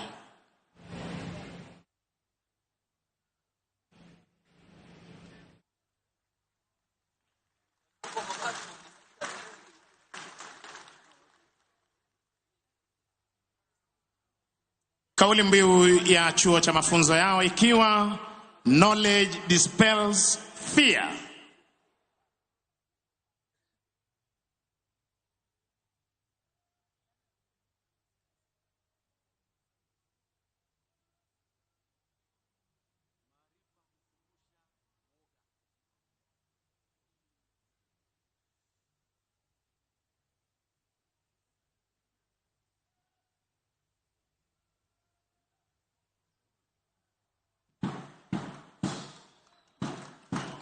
Tuwasindikize kwa makofi mazuri wanapoondoka hapa uwanjani.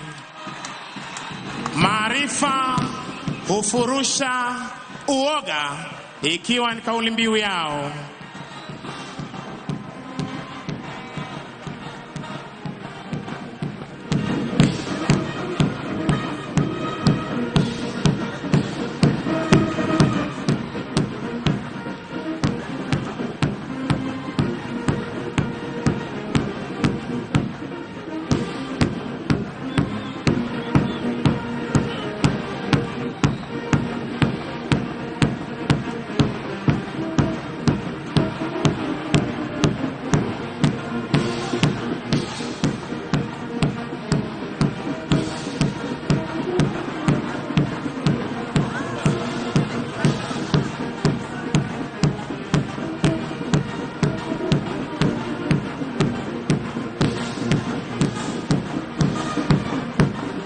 Mheshimiwa Rais, kiongozi wa kikundi hiki akiwa ni Warrant Officer 1 Obadia Midibe, wakipeana heshima mbele ya jukwaa, na anayetufungia nyuma ni Warrant Officer 1 Paul Aluku Omasaja.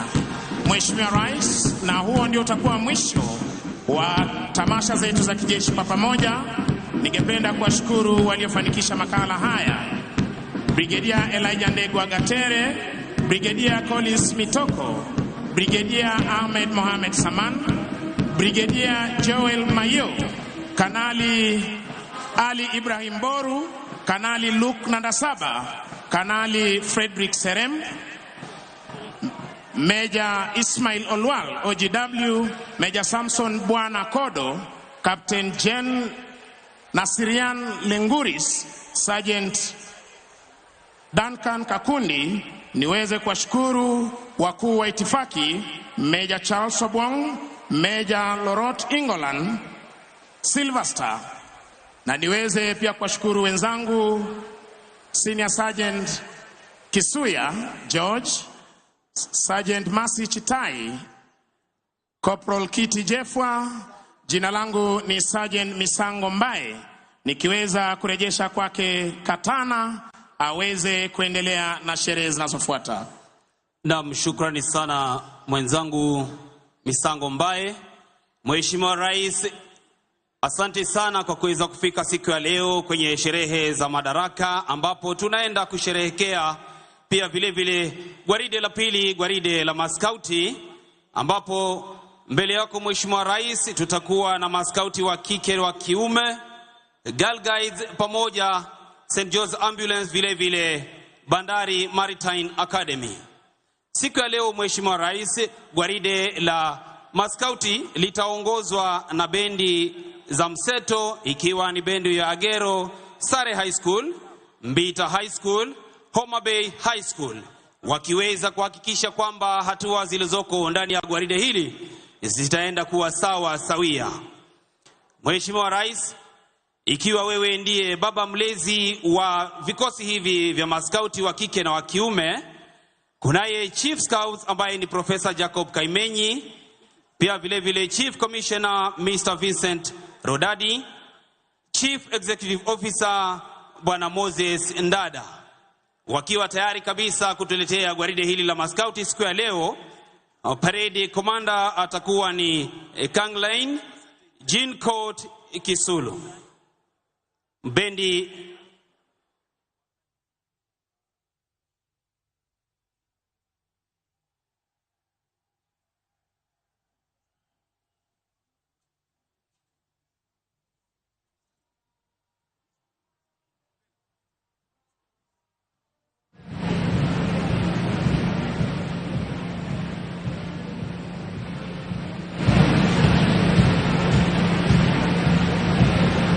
Mheshimiwa Rais, bendi zetu zitaenda kutupromoshea miziki ya kizazi kipya, miziki ya awali na pia vile vile miziki ya dini, ili kuweza kushika katika nyanja zote za ukuaji wa binadamu.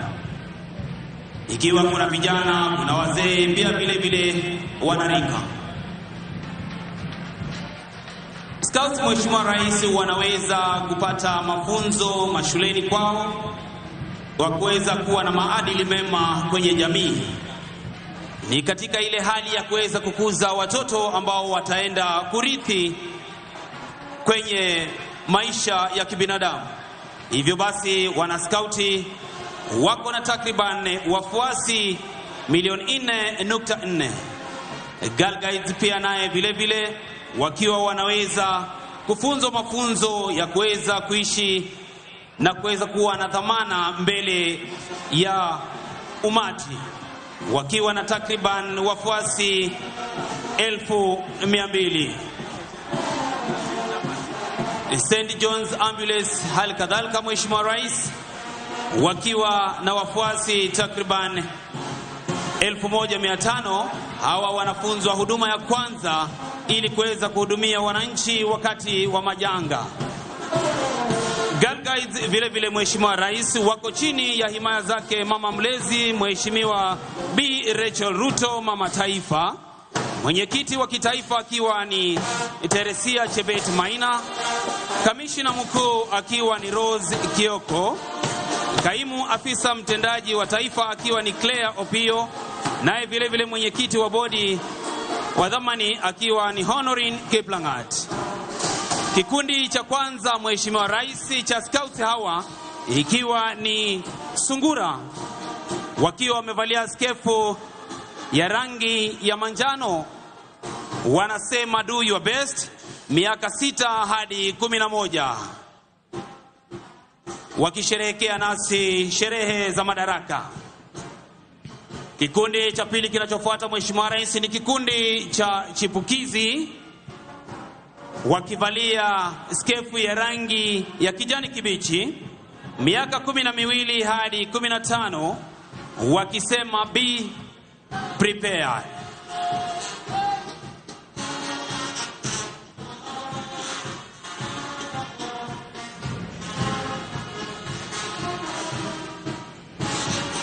Kikundi cha tatu Mheshimiwa Rais ni kikundi cha wanadada ambacho kinajulikana kama Mwamba Scouts wakivalia skefu ya maroon. Miaka 16 hadi 18, mwito wao wakisema look wide. Vile vile wakiwa na vijana ndani yao. Mheshimiwa Rais, kwa kutamatisha gwaride la maskauti ni kikundi jasiri wakivalia rangi ya chungwa, miaka 19 hadi 26 wakisema service. Kwa kutufungulia Girl Guides, Mheshimiwa Rais, ni watoto wadogo kabisa wa miaka 3 hadi 6, shule ya chekechea. Wanajulikana kama Rainbow.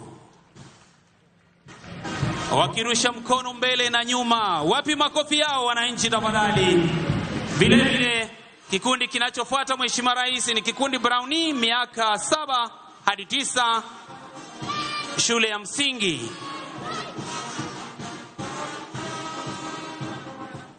Girl Guides miaka 10 hadi 14, wakipita wakivalia rangi nyekundu. Vile vile Rangers, Mheshimiwa Rais, wanatufungia gwaride la Girl Guides wakiwa miaka 14 hadi 18. Wanaofuata Mheshimiwa Rais ni St. John's Ambulance kutoka shule ya Asumbi Girls High na vile vile Ogande Girls High.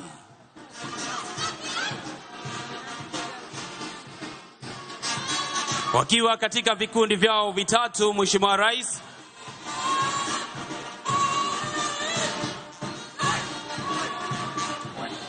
Bandari Maritime Academy, Mheshimiwa Rais, hawa wanaweza kupeana mafunzo kwa vijana wanaofanya kazi ndani ya meli, ndani ya fuo za bahari na hata vile vile ndani ya maziwa yetu. Mheshimiwa Rais, ndio hao wanapita kwa umaridadi kabisa. Iwapo mmoja wao anatamani kwenda kufanya kazi ndani ya meli, yani unalipwa ukisafiri ndani ya maji, basi Bandari Maritime wanatufungia gwaride la maskauti wa kike na wa kiume, Girl Guides pamoja St. John's Ambulance, vile vile Bandari Maritime. Bendi yetu wanapotoka uwanjani, ambayo ni bendi ya mseto Agero Sare High, Mbita High School, Homa Bay High School, wakifunga gwaride hili.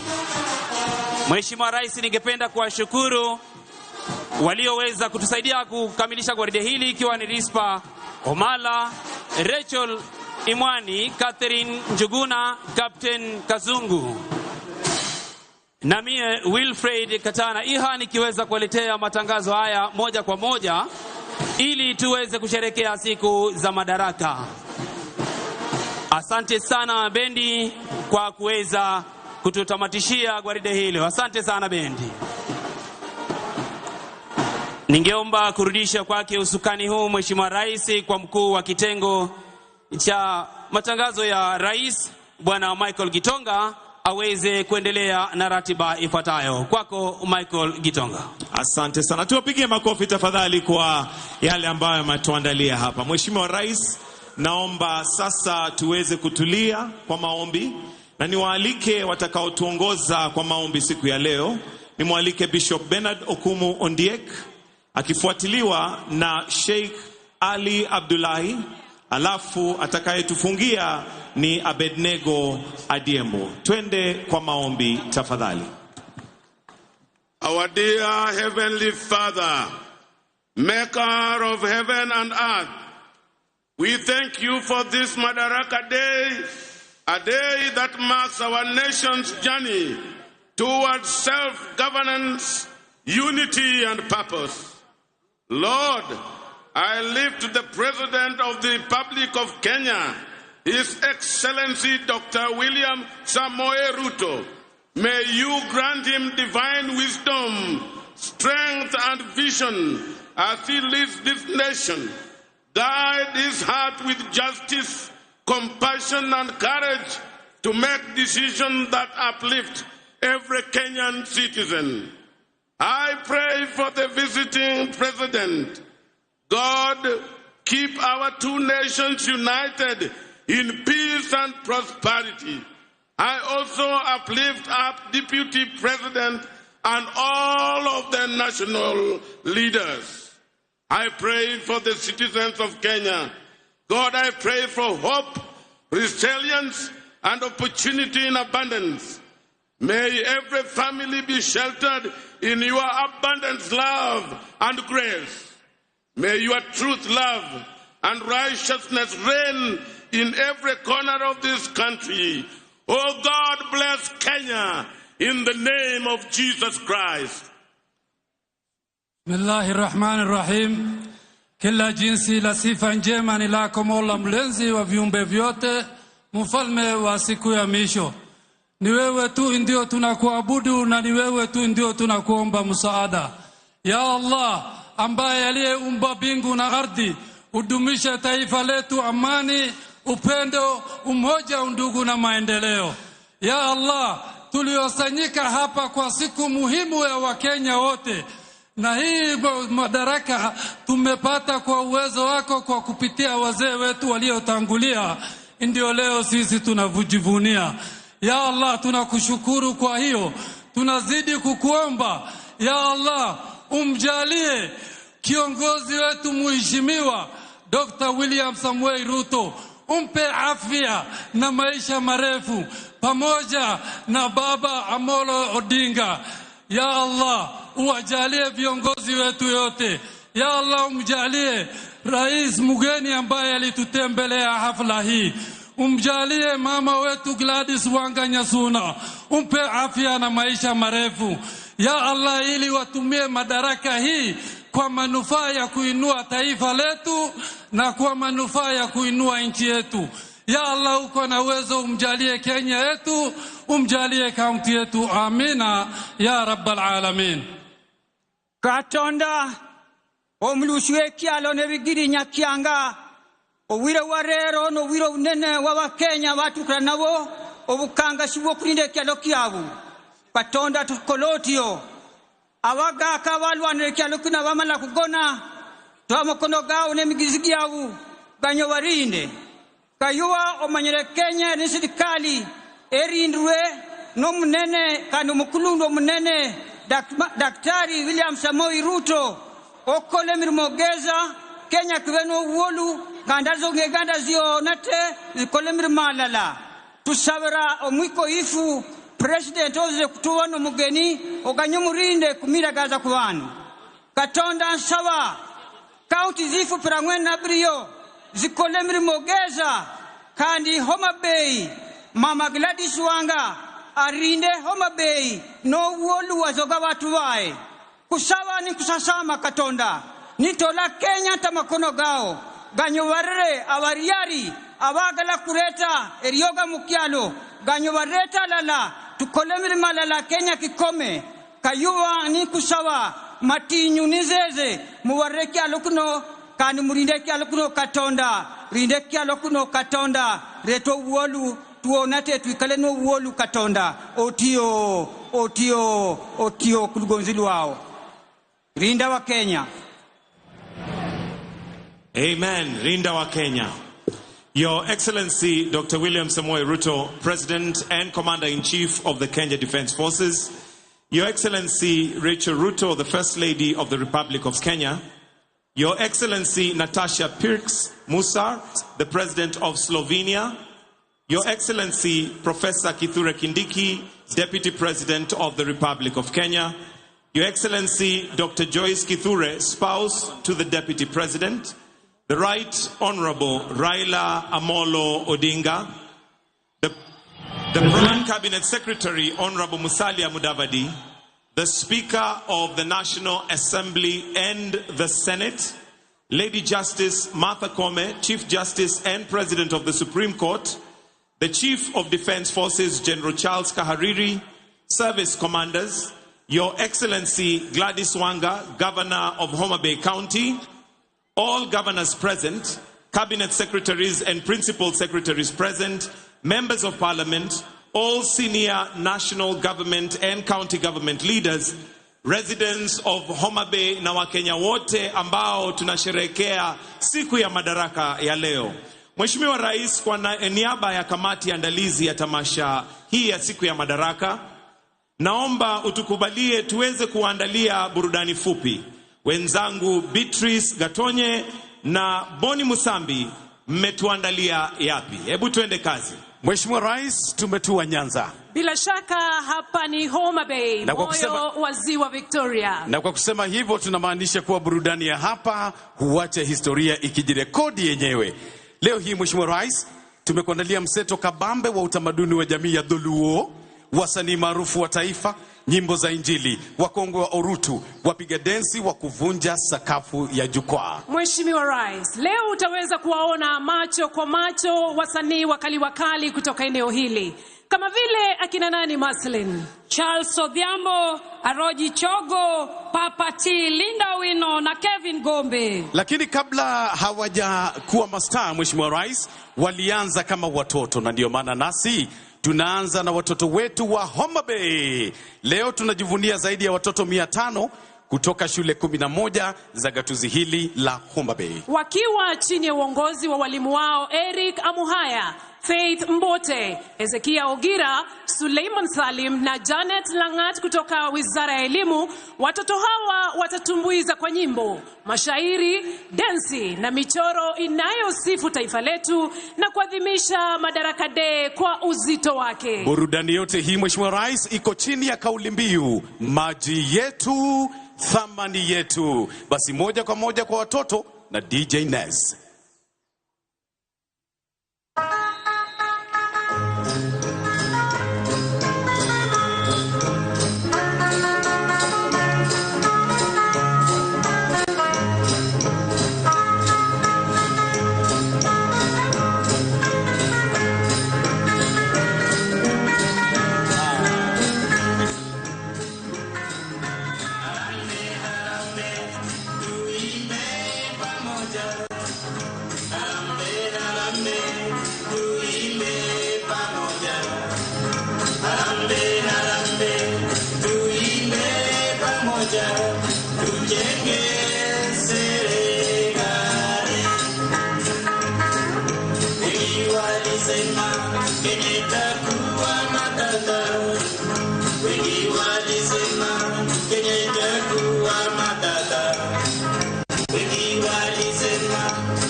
Wameunda jina Homa Bay, County of Endless Potential. Wapamne giuru wagone nithindo gosigala gala jo Homa Bay.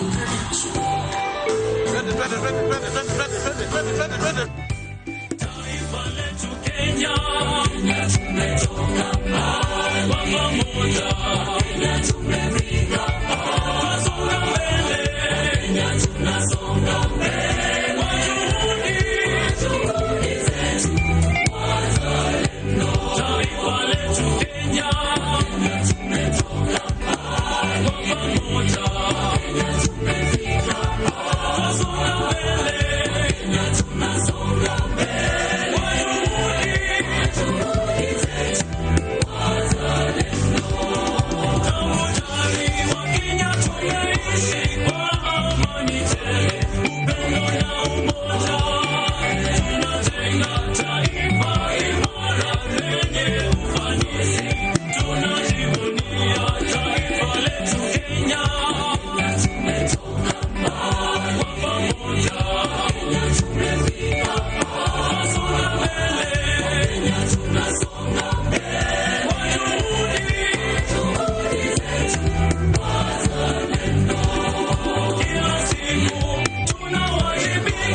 Tazama Mheshimiwa Rais, umeunda mashua MV Homa Bay, na hii blue unayoona ni ziwa Victoria. Makofi kwa watoto. Wapamle kiuru wagone kisigala gala kaki.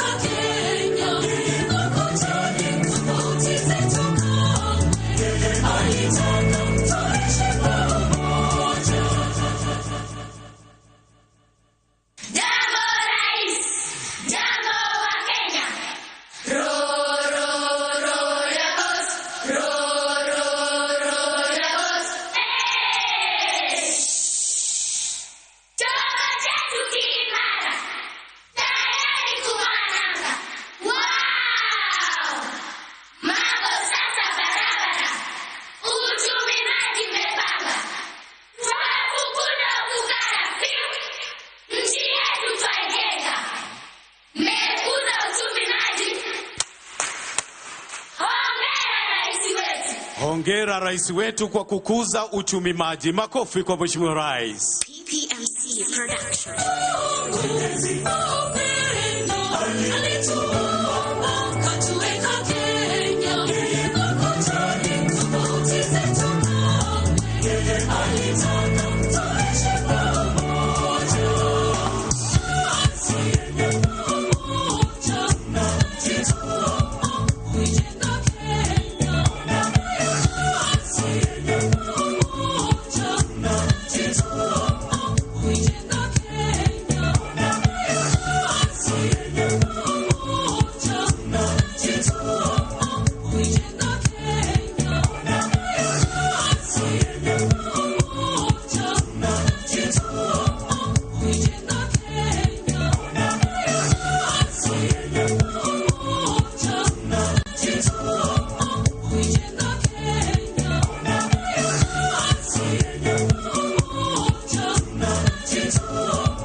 Wameunda jina Blue Economy. Watoto hawa Mheshimiwa Rais wanajivunia maji yetu ambayo ndiyo thamani yetu. Makofi mazuri.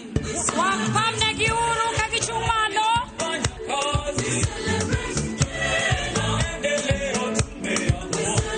Wanaoingia sasa Mheshimiwa Rais ni wavuvi na wauzaji samaki. Waseme nawe kupitia shairi Mheshimiwa Rais.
President wetu mpendwa, tunakupenda sana. Unafanya kazi nzuri kujenga taifa letu la Kenya. Yes, hivyo. Malo malo malo malo malo malo. Malo malo Kenya yetu malo malo. Walimu malo, madaktari malo, wanamuziki malo.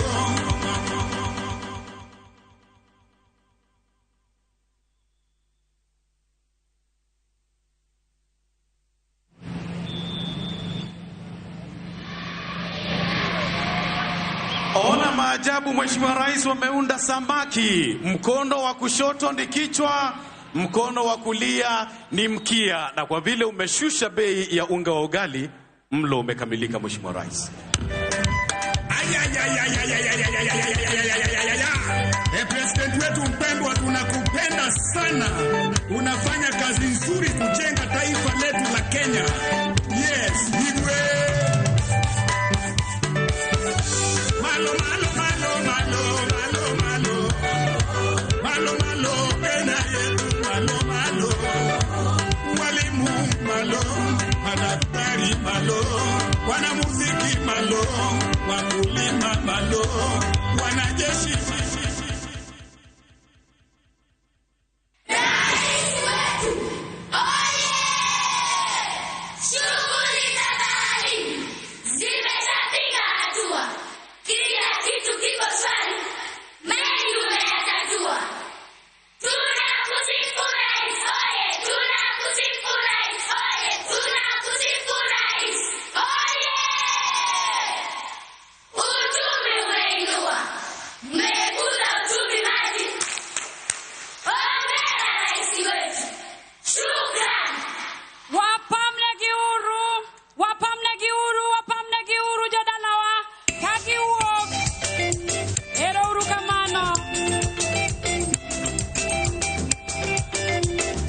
na basi kwa ishara hiyo, Mheshimiwa Rais, tunahitimisha burudani bunifu kabisa ya watoto na kuwakaribisha wasanii mashuhuri, tukianza na nyimbo za kitamaduni. Suba Cultural Group, Kagan Kocha Cultural Dancers, Ratonyo Traditional Dancers. Charles Odhiambo, Kennedy Orua, Peter Opio.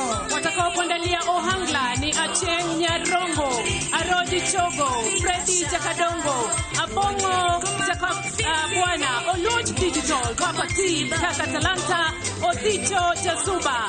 Wale watakao kuletea nyimbo za Injili ni pamoja na Milka Omondi, Linda Otieno, Owino, Fred Omondi, Christine Otieno, Paul Oleche, Kevin Gombe, Phoebe Moses, Irene Akoa na Janet Oudu. Afrobenga, Mheshimiwa Rais, ni Awiko Wudinjapala, Lizi Seme, Abungu System, Kapweps, Anto, Eda Anyon, Omondi CEO, Sherina War na Linda Matiko, the Rumba Queen.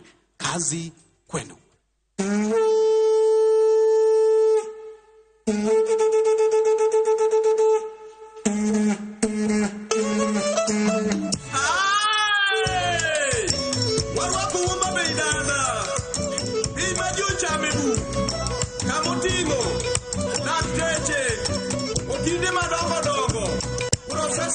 Engineers, Sandi Wane Progress Government, Mitanua, Nakumbia Waya.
hapa kaja pana kelele, unapolele, olala, olala, biashara imenoga Kenya, yaro makondara, ewa Kenya lopore. Sayori yenye dala, tumatoka kaberna, Kenya tuturua, nyasaye babo kwedoa. Kenya korotelo mbele, joturua dokuneno, donguru pendo piro sira wende jirende bende poyo. Sikunde wabeyo kendo nyanga fujo punje walo. Omi okoro nyithi oyudo somo mamalo. Ngima beto bernade omiyo wapako. Kenya duto mamolwedo ni timbe wan malo. Kenya orienya inya Afrika mpaka Europe. Ah Kenya, wewe ni namba moja. Twajivunia uongozi wetu sana. Kote Kenya, twasonga mbele pamoja. Tusimame tusherehekee, nasi sote tusilale tuwajibike. Oh Kenya, oh Kenya wakonya kajite. Yawa Kenya, oh Kenya wakonya kajite. Wa Kenya wote tusimame tusherehekee, nasi sote tusilale tuwajibike. Oh Kenya, oh Kenya wakonya kajite. Yawa Kenya, oh Kenya wakonya kajite. Kenya yetu taifa bora, wanawake wanang'aa kwenye biashara na uongozi, wanang'aa teknolojia nayo sana, wanang'aa kwa bidii na hekima, wanajenga taifa bora. Oh Kenya, tuko mbele. Kanya mwapa chodo na kwelo dala, anayonda kubona sigalagala. Kenya nchi yangu ninayoipenda sana, Rwanda mara Afrika dongienda. Oh Kenya pena, oh Kenya bora, Kenya marwa afya bora, maisha bora. Hospitali kote hadi mashinani, matibabu yameimarika katika kila pembe ya nchi yetu. Wauguzi wote baraka tele, heko kwa wizara ya afya, mbele tuzidi. Nyalo luonga CEO Kenya mwangu mabei mano piny mipuoyo ugatuzi kelo dongruok miwuoro kila county kelo something esan awacho san mashinani pongo san to down be industry jodala puro farm jomoko timo mining jolupo nie nam kila county kelo something na Kenya na combine kwa dhie pap jo adhula nie pap jo rugby kelo sifa jong'wech medo ga jua kali gero piny jo office loso plan kila ng'ato kelo something na Kenya na combine. Usalama wetu sisi upo mikononi mwetu sote, kwanza na mimi na wewe na yeye. Maafisa wetu wako imara kama simba, mipaka zetu zote kweli wamelinda. Viongozi wetu wote pamoja na raia, alitamani kwe wabeligi kwe vinywani nyakwa nyakamila mo. Kabungu tumtopokla alira wero tuwa sele kwetu kitwa dala warwako welo wabiro dio nyime kwanga kwa welo riuo egi magare Kenya wameduru gikinda kawatio mate wabiro kelo loko. Salama, salama wazana mimi na wewe. Usalama, tunadumisha usalama sisi wa Kenya. Usalama, salama wazana mimi na wewe. Usalama, tunadumisha usalama sisi wa Kenya. Tunatangaza amani na upendo. Wakenya wote uhuru tuko nao. Twatekeleza wajibu wetu sisi. Tunatangaza amani na upendo. Wakenya wote uhuru tuko nao. Tunatangaza amani na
Wale lutoganda wa kori ngore Bikenya here Sami wade nikwe Kuchume domayo Kirpa yuro mabere chokinge mate Viongozi wetu wote tushikamane kwa pamoja, tujitume kila siku, tujenge Kenya. Wakubwa kwa wadogo, tujipende kila siku, yenye nguvu kwa wanyonge, wote tujijenge. Sali wadongore katubendu neno ipayo mbichi, arita kwebe beru mineti muhalati yelo pichi, kijebe yudare vijene matindo nore bidichi. Sigala gala upungi mora sigala gala, sigala gala upungi lo sigala gala, iwe sigala gala mama toy sigala gala, sigala gala wakenya duto sigala gala. Kenya mote, sote tunafurahia, umoja undugu tunasherehekea, dini yetu ndiyo nguzo imara, ushirikiano ndiyo msingi wetu, tunajenga Kenya, tunasonga mbele.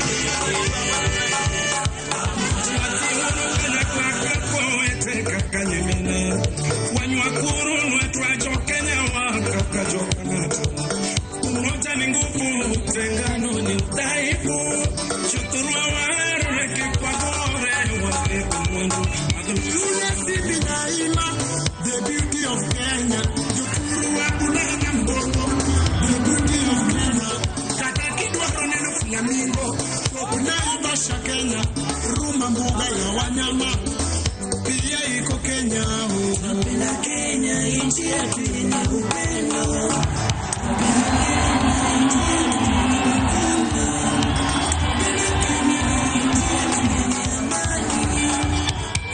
Sherekea kwa pamoja Kenya yetu, tujivunia kuzaliwa sote Kenya. Hatubabaiki, ujasiri tunayo, nchi yetu imebarikiwa. Wakenya wote tuiombe nchi yetu na tuitunze, ukose konyo watinende wa moruru jo Kenya. Kenya nchi yangu, hakika naipenda. Elimu bora tunao, itindo yudoriego, andora maleru waloso. Yungi wagemu, Kenya bena. Biude nunga matalo rais. Ubana biude nunga matalo kira marwa. Namatalo rais talo yopi, namatalo kero marwa talo yopi, yatelo ile kiongozi marwa, rais ile kiongozi marwa, gikumisa timo nenore elela, ili uganda wadutu pinyu moru kodi, bogo mige pekenya ka wamoru kodi. Tunasema asante rais wetu, Mungu akubariki. Yedudugu desi wuriana na moro Kenya, amoro Kenya, amuna moro Kenya. Jitele chunkuru, chumano kwele yopi, jamasi chunkuru, chumano kwele yopi, jopi chunguru, chumano kwele rais. Ani chunguru, chumani kabla rais.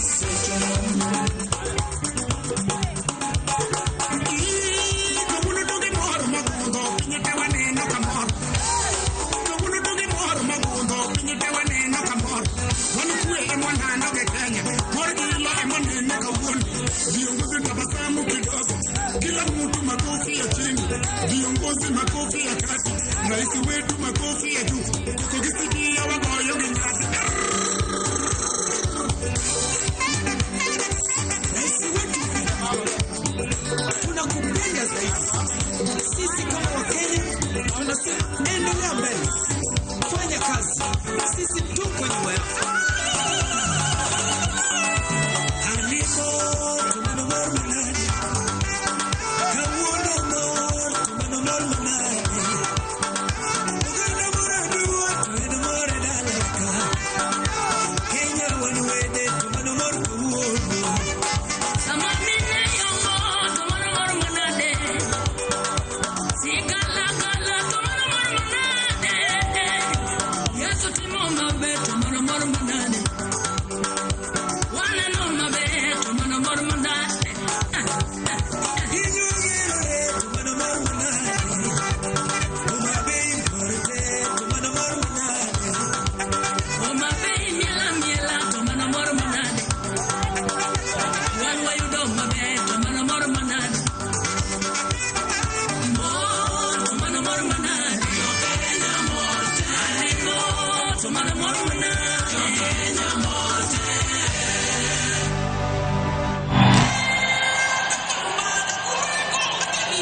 Yesu loyo lwen e anaye ni Yesu niteko ya wabin porpolo donge pako loyo lwen Yesu loyo lwen e anaye ni Yesu niteko wasala yutpa tokadi Lord loyo lwen Yesu loyo lwen e anaye ni Yesu niteko ora wakapi tawamiko loyo lwen Yesu loyo lwen e anaye ni Yesu niteko awacha loyo lwen Yesu loyo lwen Yesu loyo lwen e anaye ni Yesu niteko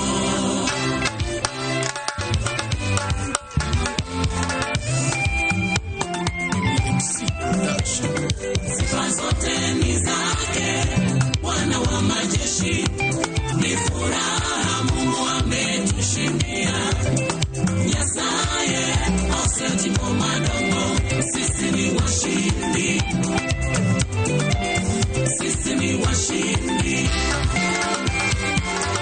Isemi awalo chkatanya logi teko rabi Ikelon wakweru kutongi miyo wangina Aluwangi raba Jehova mochango pinywa Ya ebeneza Inemi miyo wanka Kawuno agoni kuma Meauna kakie jawa Yana winja Tukoro aneni kiwanga Erenga meloi Bokane no kiwanga Ungenga meloi Kabanana Dedi ingi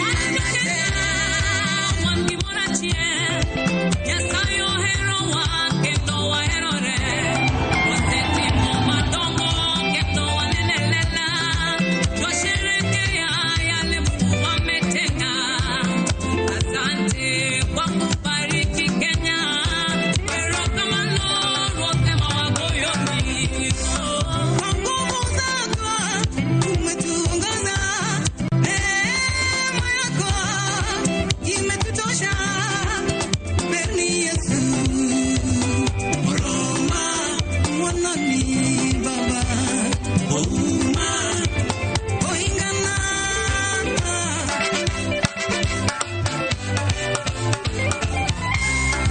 Mungu Yesu yatelo babayo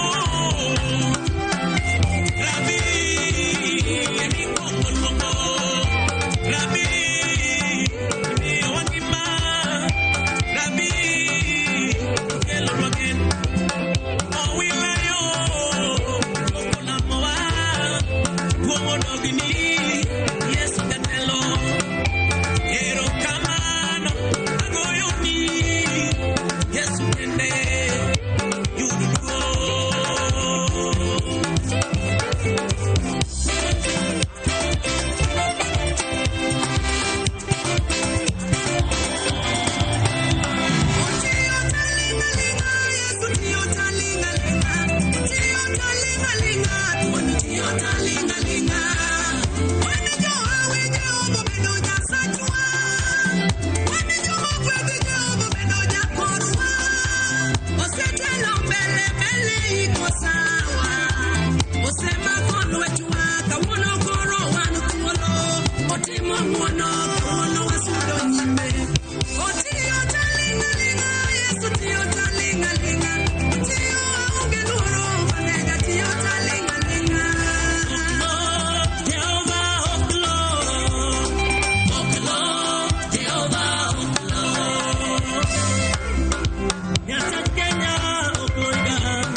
Yesu makofuo no no no no no no Yesu makofuo no no no no no no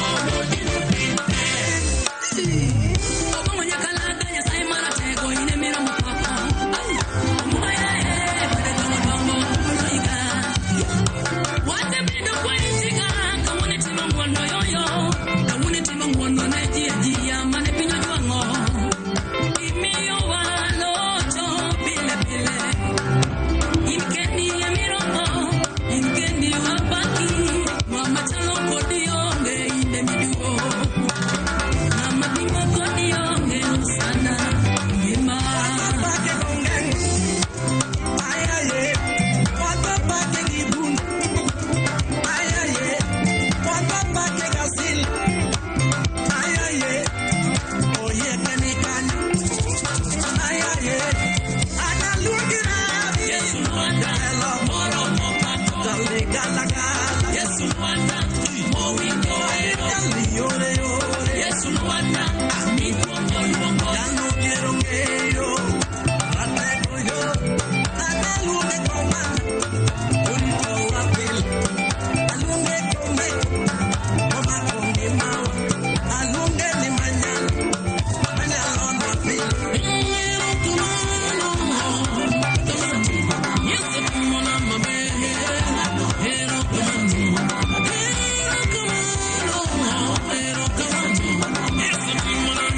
vigelegele Homa Bay.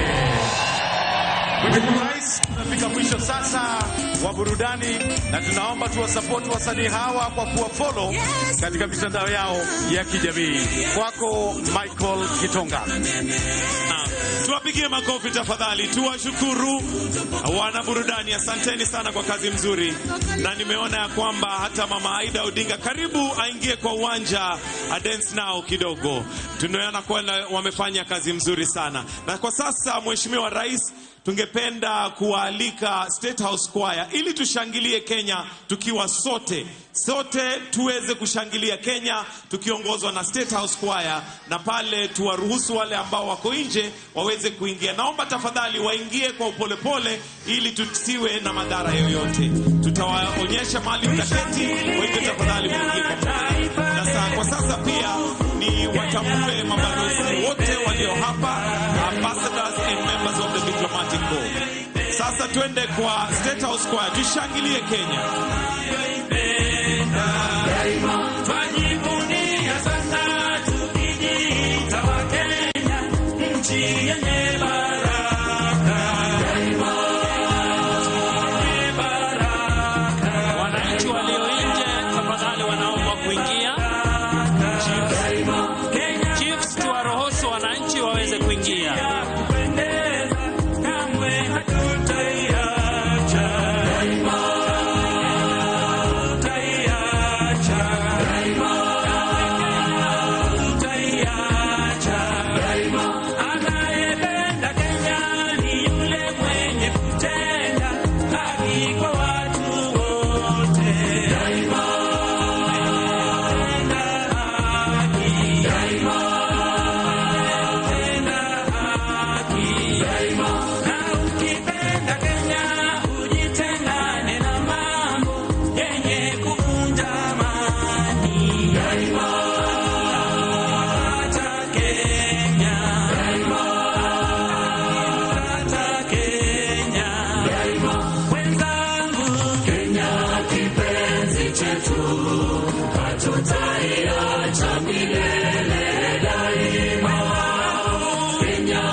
Haya wananchi, tuendelee kushangilia tukifurahia. State House Square, turudie tushangilie Kenya, tuendelee kushangilia Kenya.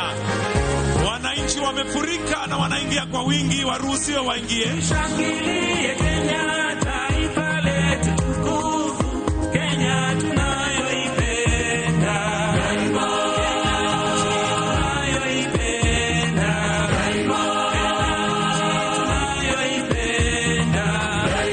Twajivunia sana tukijiita Wakenya, nchi yenye baraka.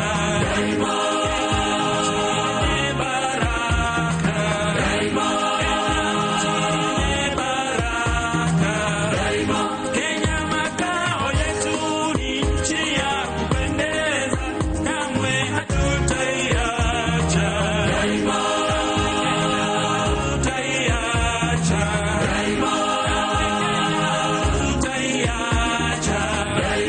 Anayependa Kenya ni yule mwenye kutenda haki kwa watu wote.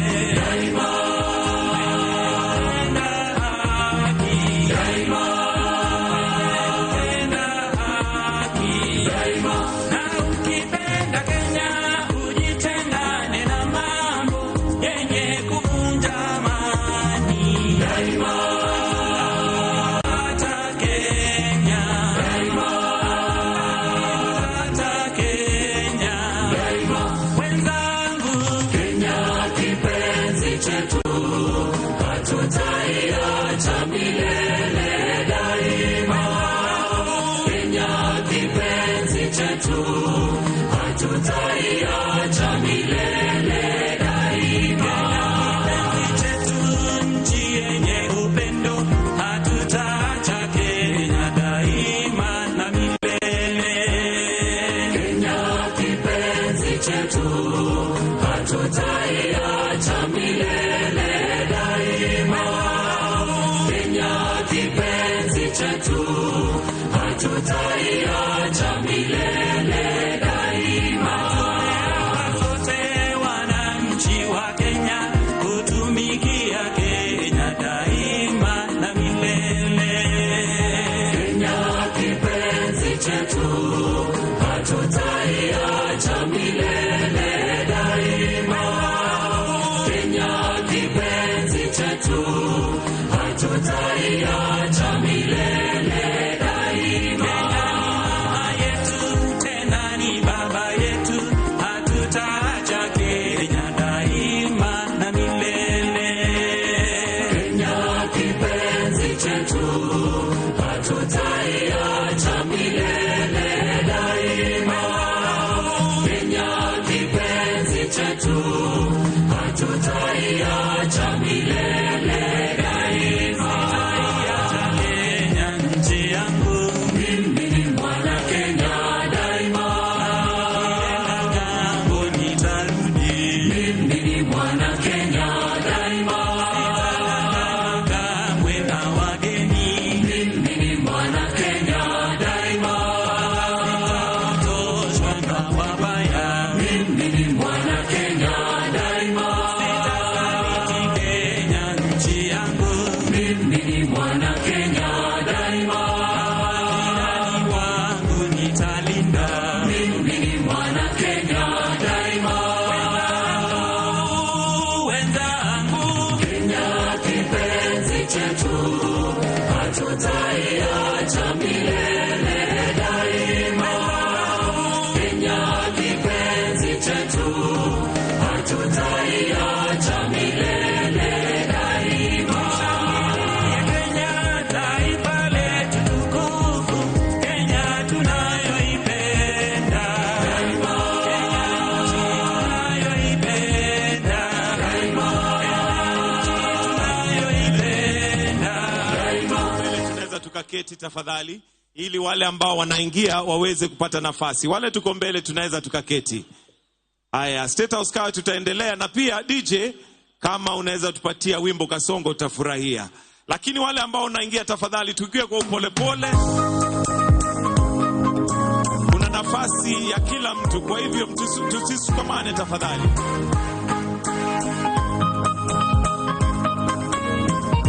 Naeleza naona iwekwe tukingojea kwa wananchi waingie.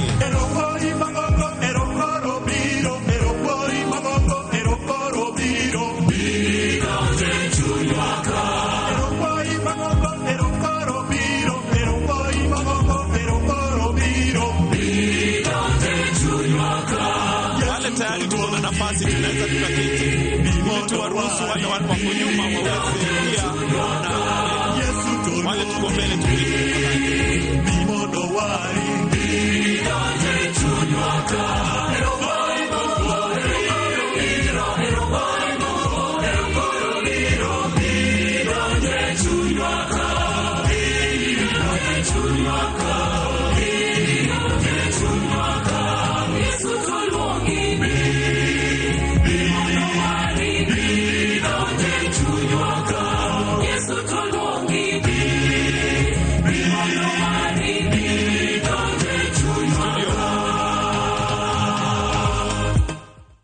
Haya basi, wananchi tukiendelea kuingia, nataka sasa tuende katika kurasa lingine ambalo ni la hotuba. Na nataka kwa sasa nimwalike gavana wa Homa Bay, Gladys Wanga. Hebu tumpigie makofi gavana wa Homa Bay, Gladys Wanga, aje anene mafupi. Karibu, Madam Your Excellency.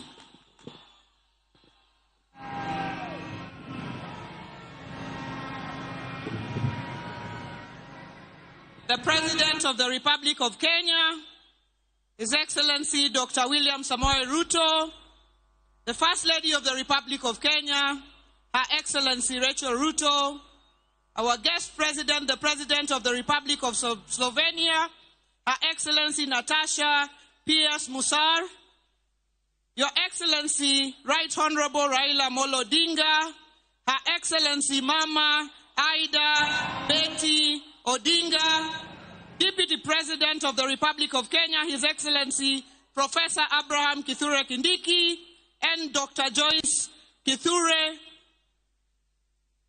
Cabinet Secretaries present, Speakers of Parliament, Speaker of the National Assembly, Right Honorable Moses Wetangula, Speaker of the Senate, Amason Jaffa Kingi, the Prime Cabinet Secretary, Excellency Governors present, Leaders of Parliament, His Excellency Junet Mohammed, His Excellency Honorable Kimani Ichung'wa, Honorable Aaron Cheruiyot, Members of Parliament present, Members of the Diplomatic Corps, distinguished guests, ladies and gentlemen.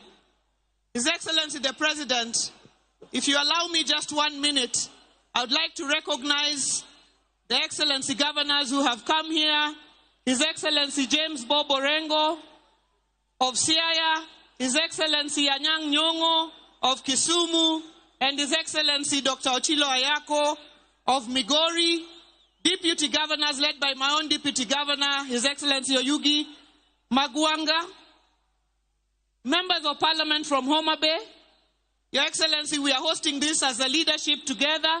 Please just rise so that I can recognize you.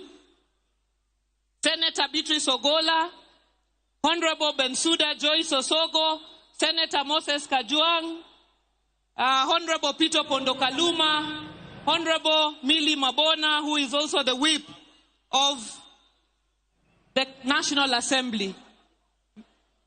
Honorable Dr. Lilian Gogo, Honorable Adipo Kwome, Honorable Martin Peters Owino, and Honorable Karoli Omondi, Members of Parliament from Homa Bay County. Members of the County Assembly, led by the Speaker, please just rise for acknowledgement. Members of the County Executive Committee, please just rise for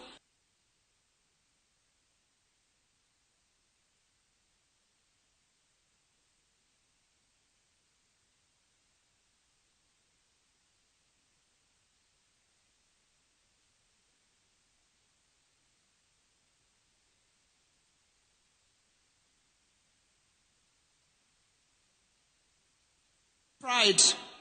Your Excellency, allow me to express our profound gratitude for granting our request to host this Madaraka Day. For the first time, the people of Homa Bay are not merely following these national celebrations on media, they are experiencing them firsthand. This auspicious moment will leave an indelible mark on our community, especially in the hearts and minds of our children and youth.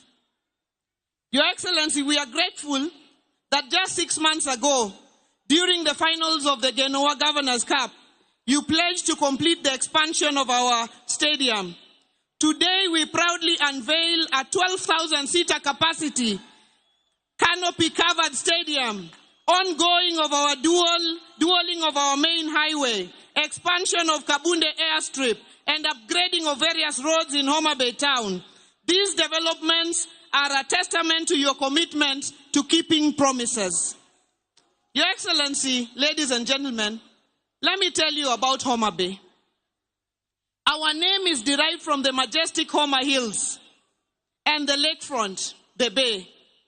Of the 6% of Kenya's Lake Victoria, almost 80% lies within Homa Bay County.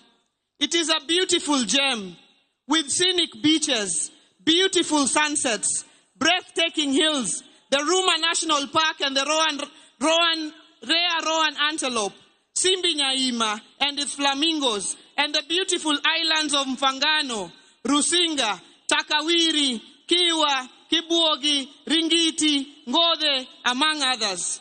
Homa Bay offers an abundance of natural wonders. On this historic event, as we celebrate the 62nd Madaraka Day, let me reflect on the contribution of Homa Bay's legends in the making of our nation. Gor Mahia, Ojijoteko, Tom Mboya, Paul Mboya, Otieno Kajwang, Orua Ojode, Dr. Odhiambo Mbai, the chair of the Devolution Committee during the Constitutional Review, among others. It is befitting that we named this magnificent stadium Raila Odinga Stadium in Homa Bay, Rosh, to honor and celebrate the father of devolution in Kenya, Baba Raila Amolo Odinga. Asante Baba for defending devolution. Ladies and gentlemen, in celebrating women's leadership, as a member of the G7 Women Governors Caucus, we are delighted and inspired to be joined today by our guest, Madam President, Her Excellency Natasha from Slovenia, the only country in the world with love in its name. We celebrate women leaders on whose shoulders we stand. Mama Phoebe Asio, Mama Rachel Ruto, and Minping, Her Excellency Dr. Canon Ida Betty Odinga, among many others. We thank the people of Homa Bay for electing women leaders, as we are among the few counties that have achieved the 2/3 gender rule, with the election of Honorable Millie Mabona, Honorable Dr. Ivo Bara, Honorable Dr. Lilian Gogo, Honorable Bensouda, and Senator Beatrice Ogola. Your Excellency, we celebrate your government's partnership with Homa Bay County, anchored in our constitutional framework. Since independence, no administration has matched your dedication to our development. The construction of 10 fresh produce markets in Kijebi, Luanda, Sindo, Mbita, Ndiwa, Rodi Kopan, Kindu Bay, Misambi, Kobodo, and the Homa Bay Fish Market at the lakefront, which you launched on Friday, will economically empower and dignify our farmers and traders. We thank you for approving additional markets in Kadongo, Kosele, Nyangueso, Pala, Sikuabi, and Rangue. Your Excellency, revitalization of the piers in Homa Bay, Kendu Bay, and Bita will foster seamless connectivity across Lake Victoria. In the near future, you will launch the Lake Victoria Public Ferry. Your Excellency, in line with this year's theme of the Blue Economy and Maritime Affairs, we request your government to support the setup of the Blue Economy Center of Excellence at the Tom Mboya University, lake safety for our fisherfolk, support for our beach management units, and inclusion of women and youth to attain the 52,000 potential Blue Economy jobs in Kenya. We applaud the commencement of construction of critical road networks, including the Mfangano Ring Road, Rusinga Ring Road, Mbita Sindo Magunga Sori Road, Kadel Kanyadiang Road, Odeojijoteko Road, Rangwe Oboke Nyaburu Road, Rangwe Ndiru Road, Kadongo Gendia Road, Nambakaraboka Diedo Road, the Gor Mahia Ring Road, Wahambla Imbo Road, La Laruga Road. The Gor Mahia, which you launched just the other day. These projects will enhance connectivity and drive economic growth for our people.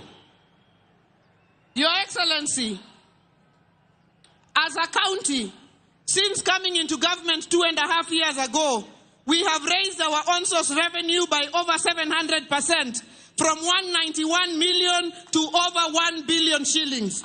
Using this enhanced on-source revenue, we are constructing a 5-story accident and emergency block in our Homa Bay Teaching and Referral Level 5 hospital, which will serve as our referral hub, our commitment to a healthier and wealthier county. We are aggressively addressing infant and maternal mortality and combating the triple threat of gender-based violence, HIV, and teenage pregnancies. Your Excellency, following cutbacks in foreign assistance, we call on your government to assist county governments in recruitment, in financing recruitment of healthcare workers and regularization of UHC staff. Showcasing our boundless agricultural potential, according to the KNBS, Homa Bay is the leading producer of fish, sunflowers, sweet potatoes, and peanuts in Kenya, the second largest producer of cotton, and the top 3 millet and sugarcane producer, not forgetting our sweeted pineapples from Olare in Kochia. The establishment of the Riwa Special Economic Zone and the County Aggregation and Industrial Park, in partnership with your government, will facilitate value addition, agro-processing, industrial growth, wealth, and job creation. The setting up of the fish processing plant by Victory Farms aligns with our vision for private sector partnerships. We call on more private sector players to set up at the Riwa Special Economic Zone in areas of cotton ginning, edible oil processing, sweet potato pelleting, among other value chains. We request your government, Your Excellency, to support us with the horizontal infrastructure at the Riwa SCZ. Your Excellency, we are committed to education. We have built 241 classrooms under a program dubbed Dondoa Kaunda in the last 2 years. Our Fundi Mangula Vocational Training Scholarship, Fins to Swim Scholarship, and bursary program supports over 20,000 beneficiaries every year. We thank all our partners for their support across various sectors. Joturuawa mabor, tokendo wadi mabor. The construction of our new county headquarters in partnership with CPF is now nearly complete, and it will provide a one-stop shop for all government services, complete with a Huduma Center. This project is part of a broader vision to transform Homa Bay into a vibrant economic hub and a gateway to East Africa. We are relocating administrative offices to open up the lakefront for investment, tourism, and hospitality. Our larger vision is to have a Homa Bay city in a decade, the Cape Town of Kenya. Your Excellency, on behalf of the people of Homa Bay, let me thank you for appointing our sons, CS National Treasury, Honorable FCPA John Badi, and the PS Interior, Dr. Raymond Omolo, to critical dockets in your government. Your Excellency, let me celebrate our unity in progress. The success of Homa Bay has been achieved by working together. In our quest for development as captured in the ODM 10-point agenda. I thank you, Mr. President, and Your Excellency Baba, for coming together to ensure that no Kenyan is left behind through this broad-based arrangement. This is how we will tackle the challenges confronting us, by having everyone on board the Kenya prosperity ship, the men, the women, the youth, the persons with disability, the elderly, the marginalized, and all 47 counties. As we celebrate 62 years of self-rule, let us recommit ourselves to national unity, progress, and development. In closing, Your Excellency, I take this opportunity to warmly invite you all back to our county for the Devolution Conference in August 2025, and the World Food Day in October 2025. And tomorrow, as we host the Mashebeji Derby for the first time outside Nairobi, at this same stadium, the home of Engineer Michael Olunga. God bless Homa Bay County. God bless Kenya. Ero uruka mano jothurwa. Ero uruka mano kuom rwako welo. Makofi ya Governor tafadhali. Thank you, Your Excellency. Your Excellency, sir, before Her Excellency invites the Deputy President, allow me to give PS Hinga a few minutes to give us an update on where we are with affordable housing. Tumpigie makofi PS Hinga akija kunena machache.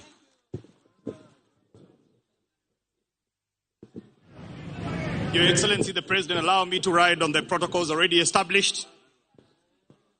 Mahatma Gandhi once said that nation's greatness is not defined by its economic power or military strength alone, but rather by how it treats its most vulnerable members.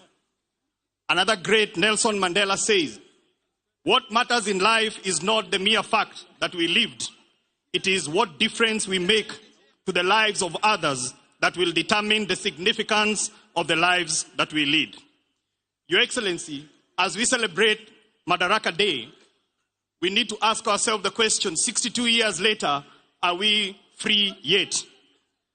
I dare say that we are heading in the right direction because, Your Excellency, this morning or this afternoon, there are 3 Kenyans who represent a growing list of the new homeowners that you are going to present with their right to home ownership. Your Excellency, freedom from indignity, freedom from living in squalor, freedom from having to pay to use a toilet, freedom where someone doesn't have to pay 172% more for water. That is true freedom. Your Excellency, allow me to invite the 3 that represent the new homeowners. I have Damaris Adoyo Ochele. Damaris.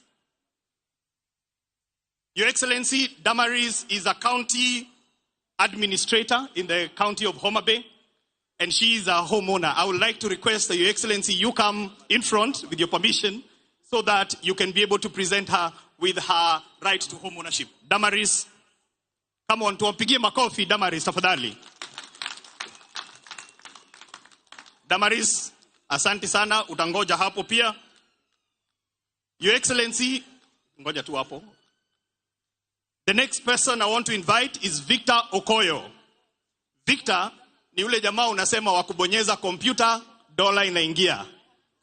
Victor is also able-bodied differently, and that means, Your Excellency, that we are still taking care of the most vulnerable people in our society. Victor is a new homeowner. Thank you so much. Makofi kwa Victor. Last but not least, we have Helen Osala.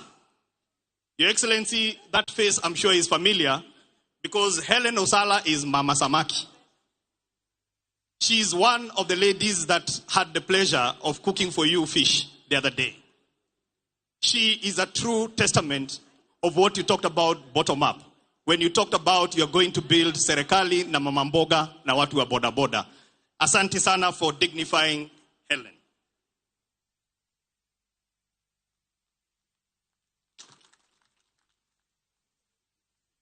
So I will ask them now to stand close to you, Your Excellency, so that they can take a photo. These are the 3 new homeowners that represent majority of the growing list of new homeowners. Your Excellency, we have changed the tune from freedom is coming tomorrow to freedom is here. Let's celebrate Madaraka Day for majority of Kenyans who are new homeowners. Thank you. God bless this great country.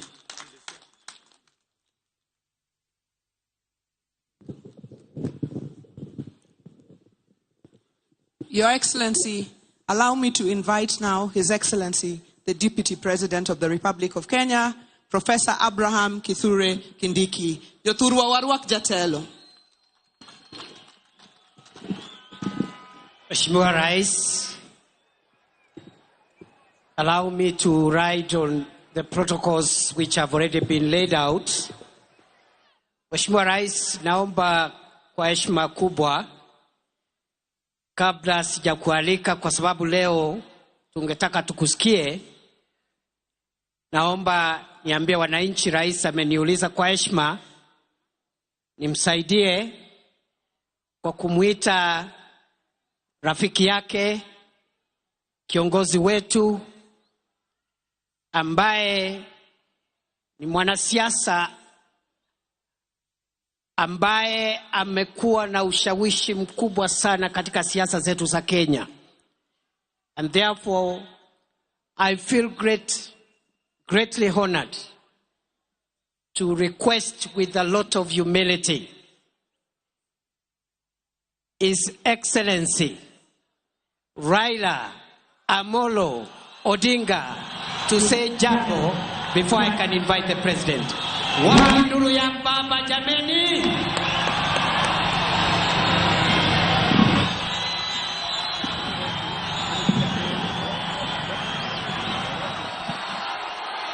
Haya.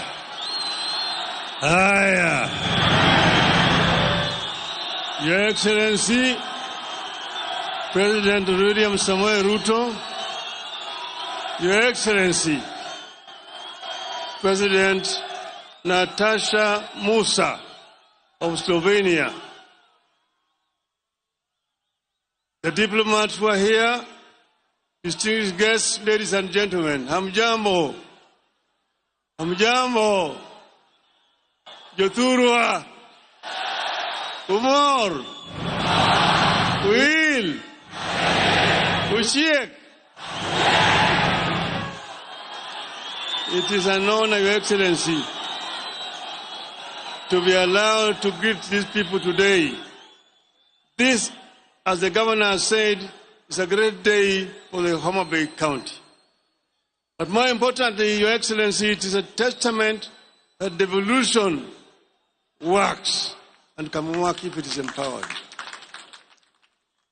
Your Excellency, 62 years ago, the founding fathers of our nation, after a very long struggle for independence, attained internal self-government on this day. And that's the day when Pimas now had a hope that eventually the country was going to be independent. They went on further to coin the Kenyan dream in our national anthem. You'll find it in several stanzas of our national anthem. The first one which says, Lord, bless this land of ours. Justice be our shield and defender. May we dwell in liberty, peace and liberty, and plenty be found within our borders. That meant that first, they want us to live in peace. And peace is just not the absence of war. Peace means that somebody has also got food to eat. And they say that unity, people should be united without any discrimination on the basis of gender, on the basis of tribe, on the basis of religion, and on the basis of culture. This is what our founding fathers wanted. Your Excellency, at that time, they coined a constitution that had devolution in it, called Majimbo at that time. Over the years, Your Excellency, there were changes. Eventually, when we struggled, we brought back devolution in our constitution. This devolution, Your Excellency, has had several challenges. But I want to invite you, Your Excellency, to ensure that devolution works. Empower the devolution. Number one, by giving more resources coming down to the counties. Let the counties have sufficient resources so that they can be able to provide services to the people. And then there are also some services which were not devolved. But, Your Excellency, those services which are not devolved can be delegated. Delegated to be implemented by the county government. But Your Excellency, I want to plead with you, do not resurrect provincial administration. Provincial administration is a relic of colonialism that has no place today in a free and independent Kenya. We want to see that the governors get sufficient resources to do their work. And then they are also going to be supervised by other institutions.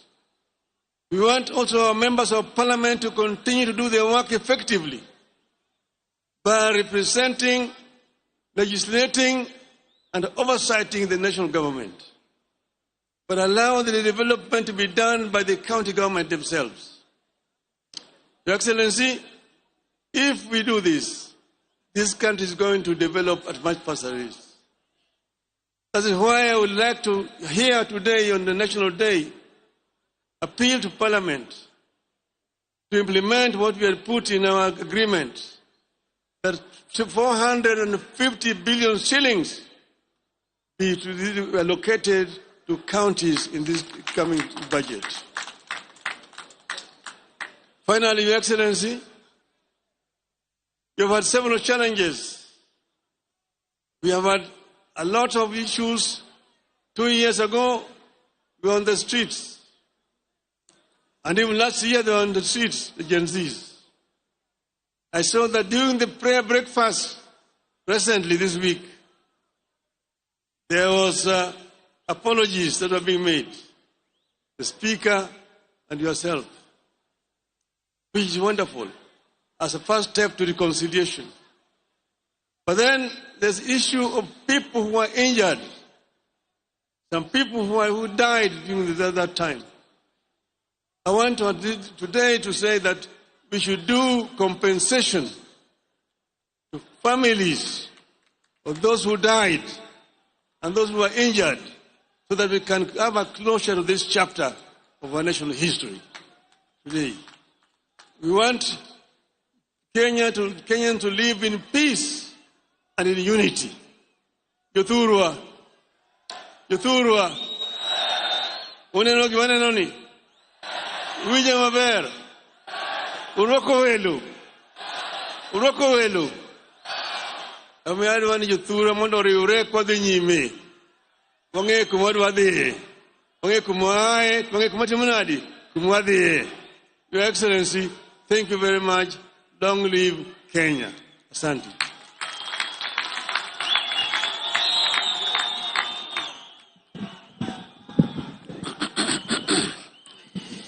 Your Excellency, before I invite you,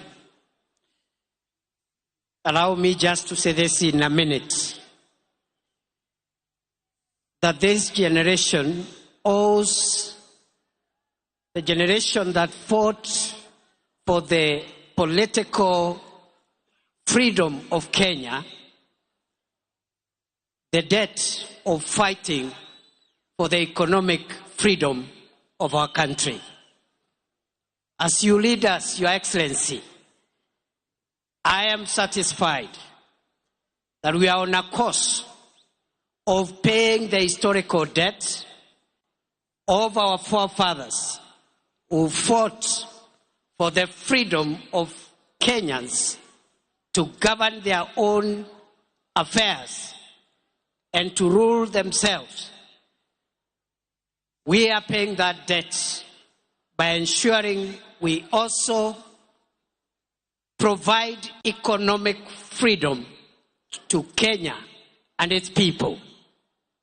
Number two, Your Excellency, in that journey, I am equally persuaded that we as a country, and with you as our leader, we are also creating a more inclusive Kenya.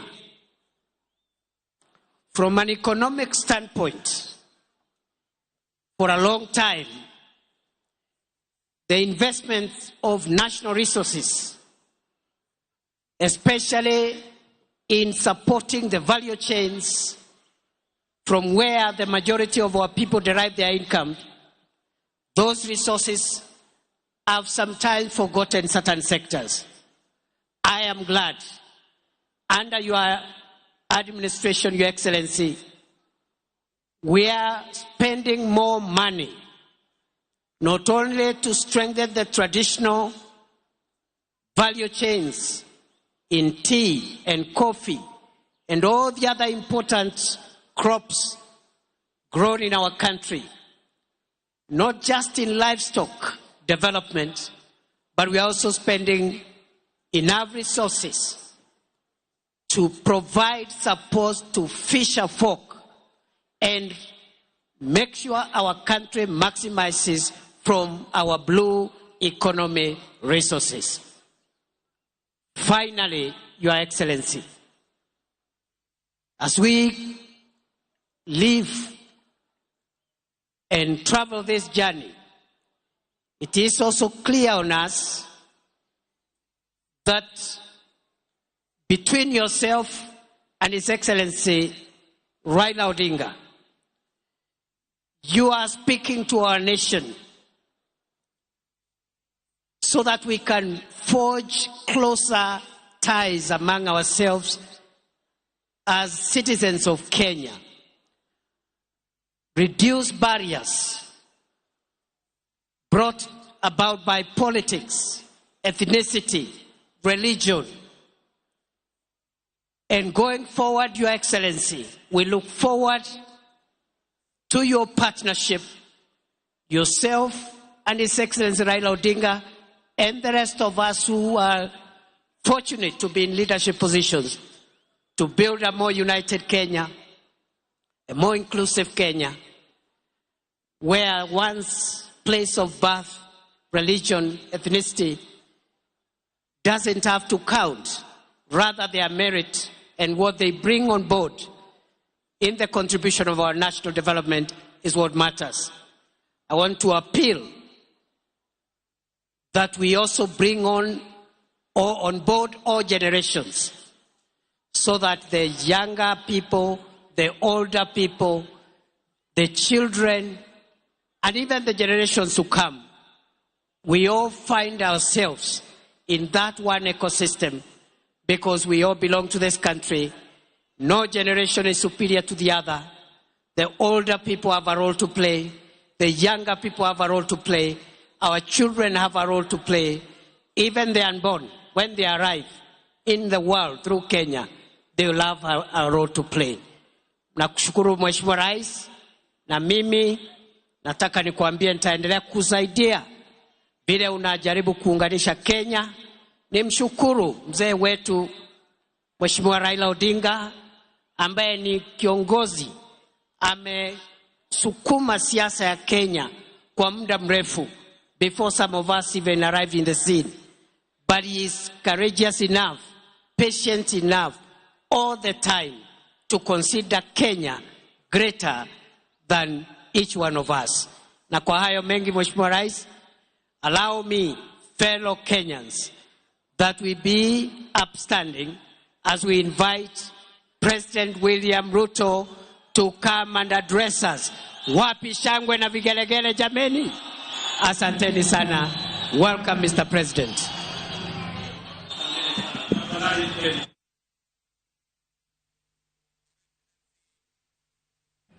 Your Excellency, President Natasha Pirsi Musa from Slovenia, our special guest in this 62nd Madaraka Day here in Homa Bay. Your Excellencies, honorable members, distinguished guests, ladies and gentlemen, the great people of Homa Bay and Kenya, hamjambo.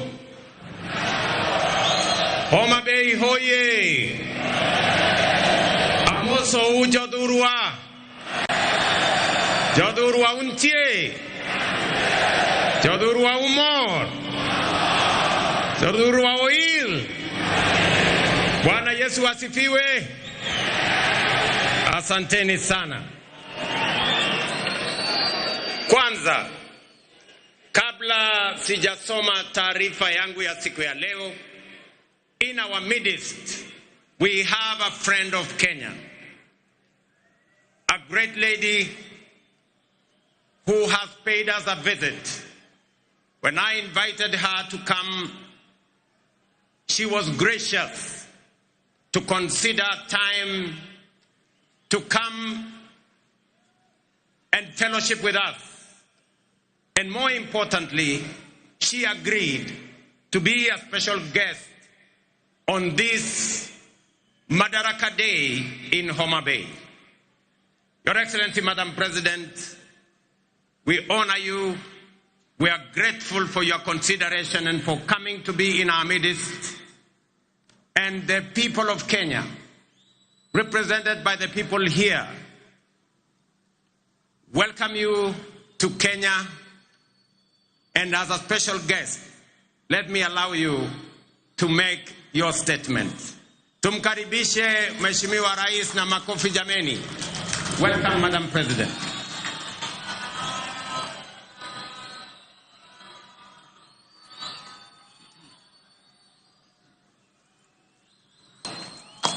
Hello, everybody.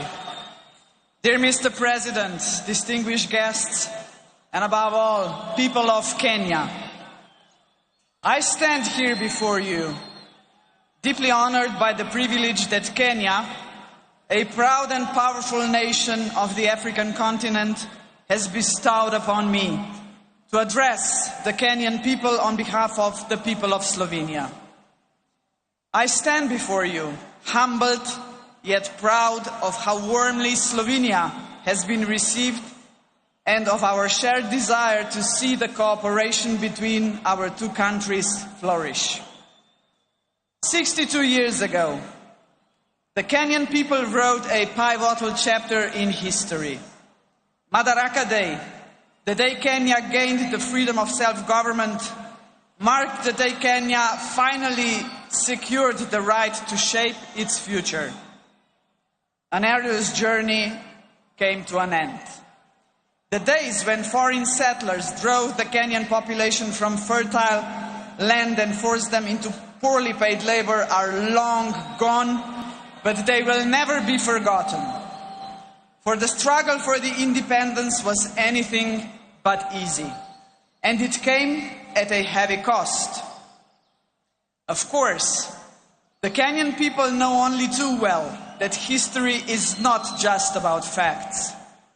It is also about preserving and developing the fundamental values that ensure the survival of a nation. Values that strengthen its identity and, above all, its unity. Jomo Kenyatta, the man who led Kenya to independence, recognized this. He also knew that Kenya's unity alone would not be enough to secure a bright future of Africa. Africa must also unite.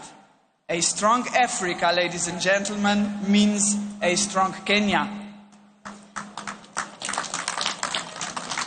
In this context, we must recall another milestone anniversary. The year 1945 not only marked the end of the Second World War. That year, 80 years ago, the Pan-African Federation was created. The founders of the Federation, including Jomo Kenyatta, sent a clear message to the world. 700 million people living under colonial rule and without rights had had enough. They demanded their place under the sun. One by one, the former colonies became sovereign and independent states, but the idea of African unity never faded, least of all in Kenya. What better proof of this vision than the most important project in African history to date, the creation of the African Continental Free Trade Area in 2018. Kenya was among the first countries to ratify the founding treaty. Mr. President, ladies and gentlemen, the lessons of the past shape our vision of the future. In the 1960s, the world experienced a wave of decolonization. Yet in many ways, colonialism, and if I may say so, a condescending attitude towards the newly independent states did not just cease to exist, but there was a way to build self-confidence and assert oneself on the world stage. My generation, ladies and gentlemen, grew up in former Yugoslavia. We still remember the non-aligned movement of the Cold War era, a large and respected group of countries, including Kenya, that defied the interests of the superpowers and former colonial powers. That spirit of non-alignment was vital then, and it remains relevant today. We live in a world where both old and emerging powers are yet again shaping the world before our eyes. All the rest of us, the smaller countries, must not just passively observe these developments. We must ask ourselves, what about us? Are we ready to raise our voices? And Mr. President, we are ready. Both our countries are preparing for the future, and we have chosen the right path. Sustainable economic growth, protection of rich biodiversity, a strong will to keep pace with rapid scientific development, a commitment to multilateralism, to international cooperation and tackling common problems. These are the values that unite us. As you know, Slovenia is currently serving as a non-permanent member of the United Nations Security Council. Our diplomats take their role seriously and responsibly. They speak out whenever injustice is done to people all over the world, whenever innocent lives are lost. Kenya, too, brings a rich, in many ways unparalleled experience in multilateralism. The international importance of the country is reflected in the fact that several United Nations agencies are based here. Both our countries believe in multilateralism because peace, justice and prosperity should not be the privilege of some at the expense of others. We are, after all, an international community, and in a community we look out for one another. And in a community, solidarity matters. In a community, cooperation must be our goal, not selfishness. In a community, peaceful settlement of disputes, not wars, must be the norm. Only such a united community will be capable of confronting the world's most urgent challenges, such as poverty and climate change, lack of access to basic needs and social exclusion. This is why we should be proud that there are several projects in which Kenya and Slovenia are working together to support each other in tackling this kind of challenges. Dear Mr. President, dear people of Kenya, the Slovenian people celebrate Madaraka Day with you. We are a young country, but we too have our own story of struggle for independence. We celebrate with you because we are both proud and confident nations, nations that revere the past yet look firmly to the future. We must not be discouraged by the troubled world in which we live. We should look for opportunities that lead to a strong economy, scientific progress, innovation and environmental protection. Unity and determination have brought us this far. They will take us even further. As late Kenyan and African literature giant Ngugi wa Thiong'o had said in his Dreams in a Time of War, believe in yourself is more important than endless worries of what others think of you. Value yourself, and others will value you. Validation is best that comes from within. Happy Madaraka Day. Asante sana.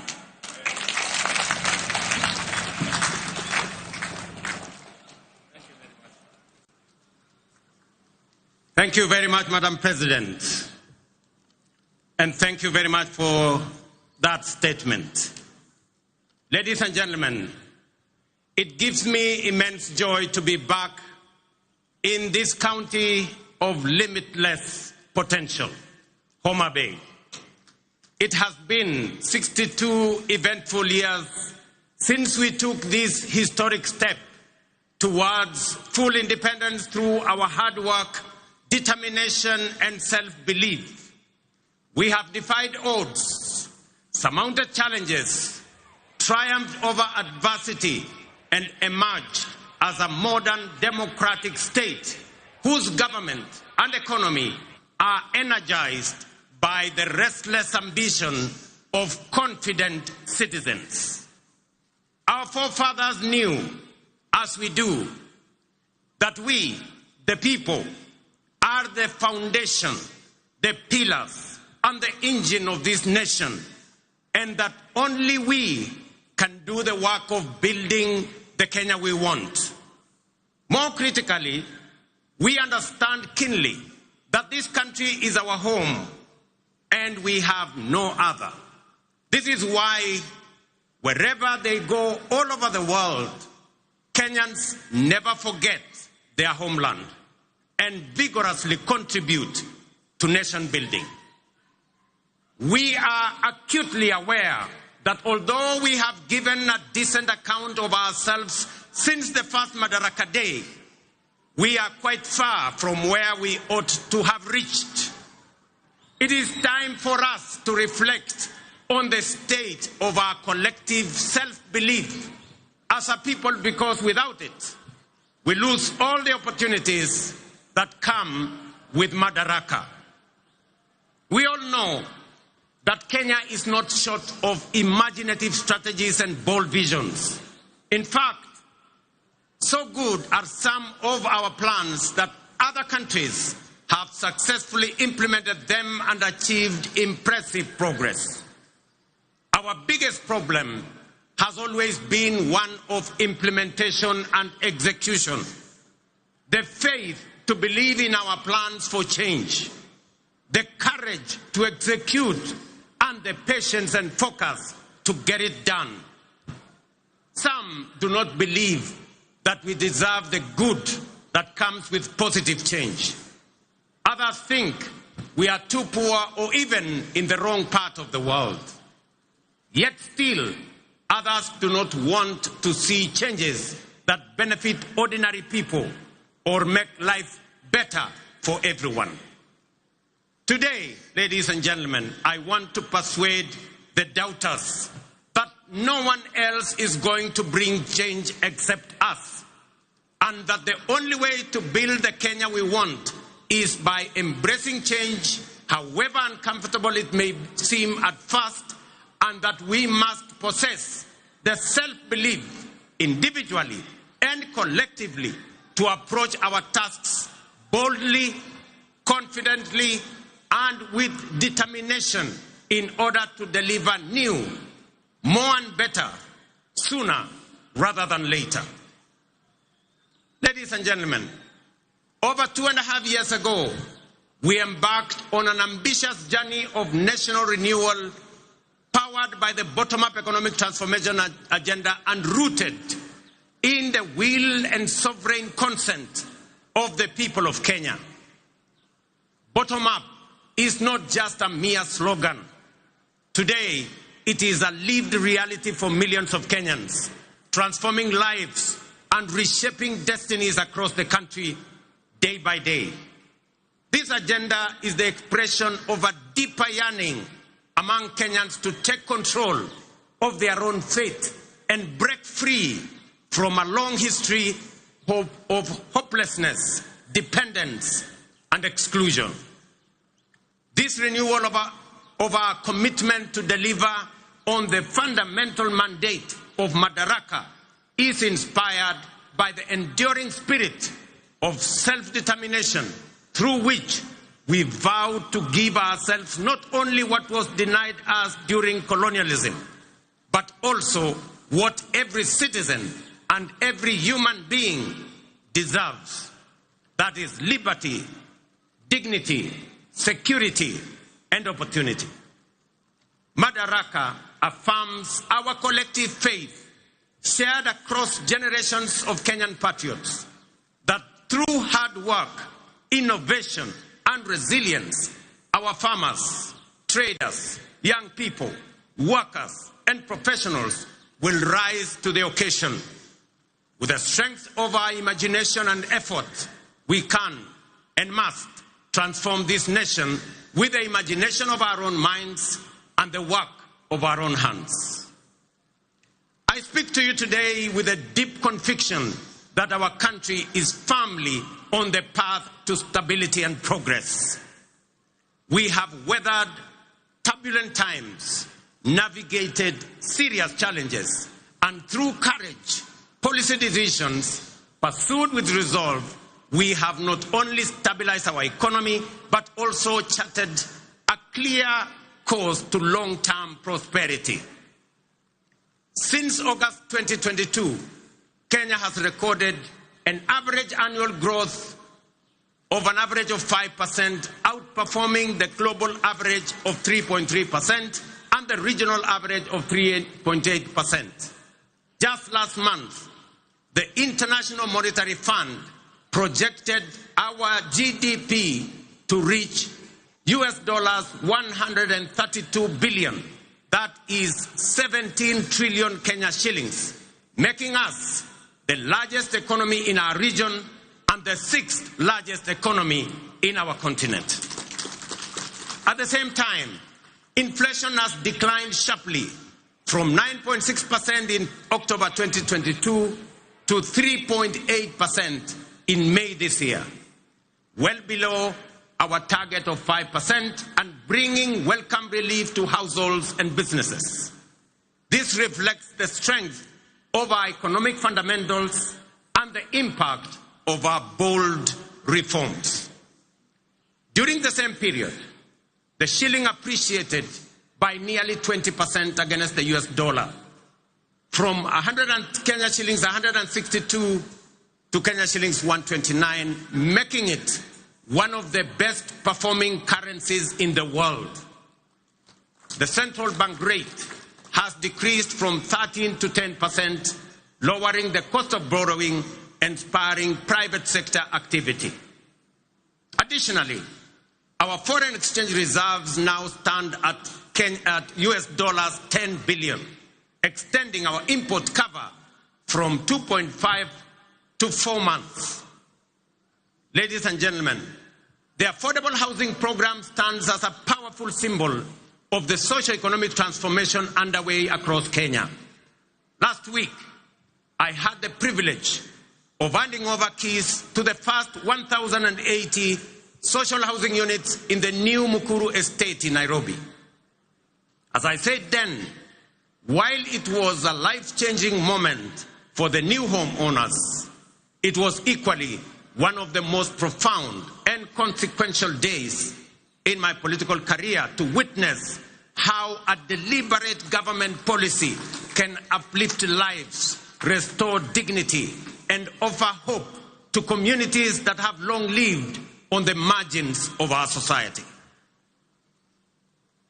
Vulnerable, forgotten, and neglected. It also marked a proud milestone for Kenya and demonstrated that ambitious national programs can be successfully implemented to deliver tangible benefits to ordinary citizens and fundamentally reshape our understanding of meaningful change. To see families move from the hardship of overcrowded slums to the relative comfort of permanent homes, complete with electricity, running water, and clean cooking gas, was a powerful reminder of what pro-people policies can deliver and the great things we can achieve together when we focus our thoughts and energy on possibilities and action rather than obstacles and doubt. A little over 2 years ago, many were skeptical when we said that ordinary Kenyans can begin owning homes through a rent-to-own model using the same amount they pay in rent. Today, that bold promise is being fulfilled. We saw the joy of Cherusha Mudhoni, a mother of 3, grandmother of 4, and second-hand clothes trader from Mukuru Kwa Ruben as she stepped into her new home. Here in Homa Bay County, the county of limitless opportunities, just 2 days ago, I had the pleasure of handing over keys to the first occupants of 110 affordable housing units at Boma Yangu Housing Estate right here in Homa Bay. Among the new proud homeowners, some of whom are with us here today, were Kennedy Otieno Odede, a border writer, Helen Atieno Osala, a mama samaki at the new modern fish market here in Homa Bay, Geoffrey Othiambo Nyasuda, a Jua Kali fabricator, and Vincent Ocheng Onyango, a security guard. The journeys of new homeowners like Cherusha Mudhoni in Mukuru, Kennedy Odede here in Homa Bay, and thousands of others across the country, from the dehumanizing squalor of informal settlements to the security and pride of permanent homes, stand as a powerful testament to the transformative promise of bottom-up empowerment. They prove that with vision and resolve, courage and conviction, we can lift even the most forgotten among us into lives of dignity, hope, and limitless possibility. Ladies and gentlemen, if you didn't understand what we meant by bottom up, now you do. If you didn't believe, now you believe. And if you thought it was a fantasy, as contributors to the housing levy, you are now witnessing and making history that will be remembered for generations to come in the history of Kenya. We are firmly on course to delivering 150,000 housing units under the Affordable Housing Program, which have been under construction since September 2022, with 11,000 units already available for occupation. Very soon, I shall be handing over keys to new homeowners in Bahati, in Nakuru, in Elbakon, in Nakuru, in Mabera, in Kuria West, in Mgwen, in Nandi, in Milimani, in Kakamega, and also in Vihiga counties, Nanyuki, and many others across the country. The bottom-up transformation is reaching every corner of Kenya, leaving no one behind. Beyond providing dignified shelter, this transformative program is driving job creation, having already generated over 250,000 jobs. It is nothing short of a nation-building revolution, uplifting lives, growing businesses, and redefining the future of work and urban living in Kenya. Fellow Kenyans, in recognition and appreciation of the sacrifice made by patriotic Kenyans through their contributions to the housing levy, I am pleased to announce today that we shall be proposing to Parliament a reform to the law that will allow any contributor to access an affordable home loan of up to 5 million shillings at a single-digit interest rate, applicable towards any housing unit in the market. This facility will also enable contributors to offset existing mortgages, offering greater flexibility in their housing journey and allowing many to significantly ease their home financing costs. These reforms will ensure that every shilling contributed to the housing levy works for the contributor, whether through access to affordable housing, home loans, or mortgage relief. Ladies and gentlemen, word is beginning to get out throughout the nation that SHA is working, by which citizens mean that the transition challenges and teething problems are now behind us, and universal health coverage is now serving Kenyans and leaving no one behind.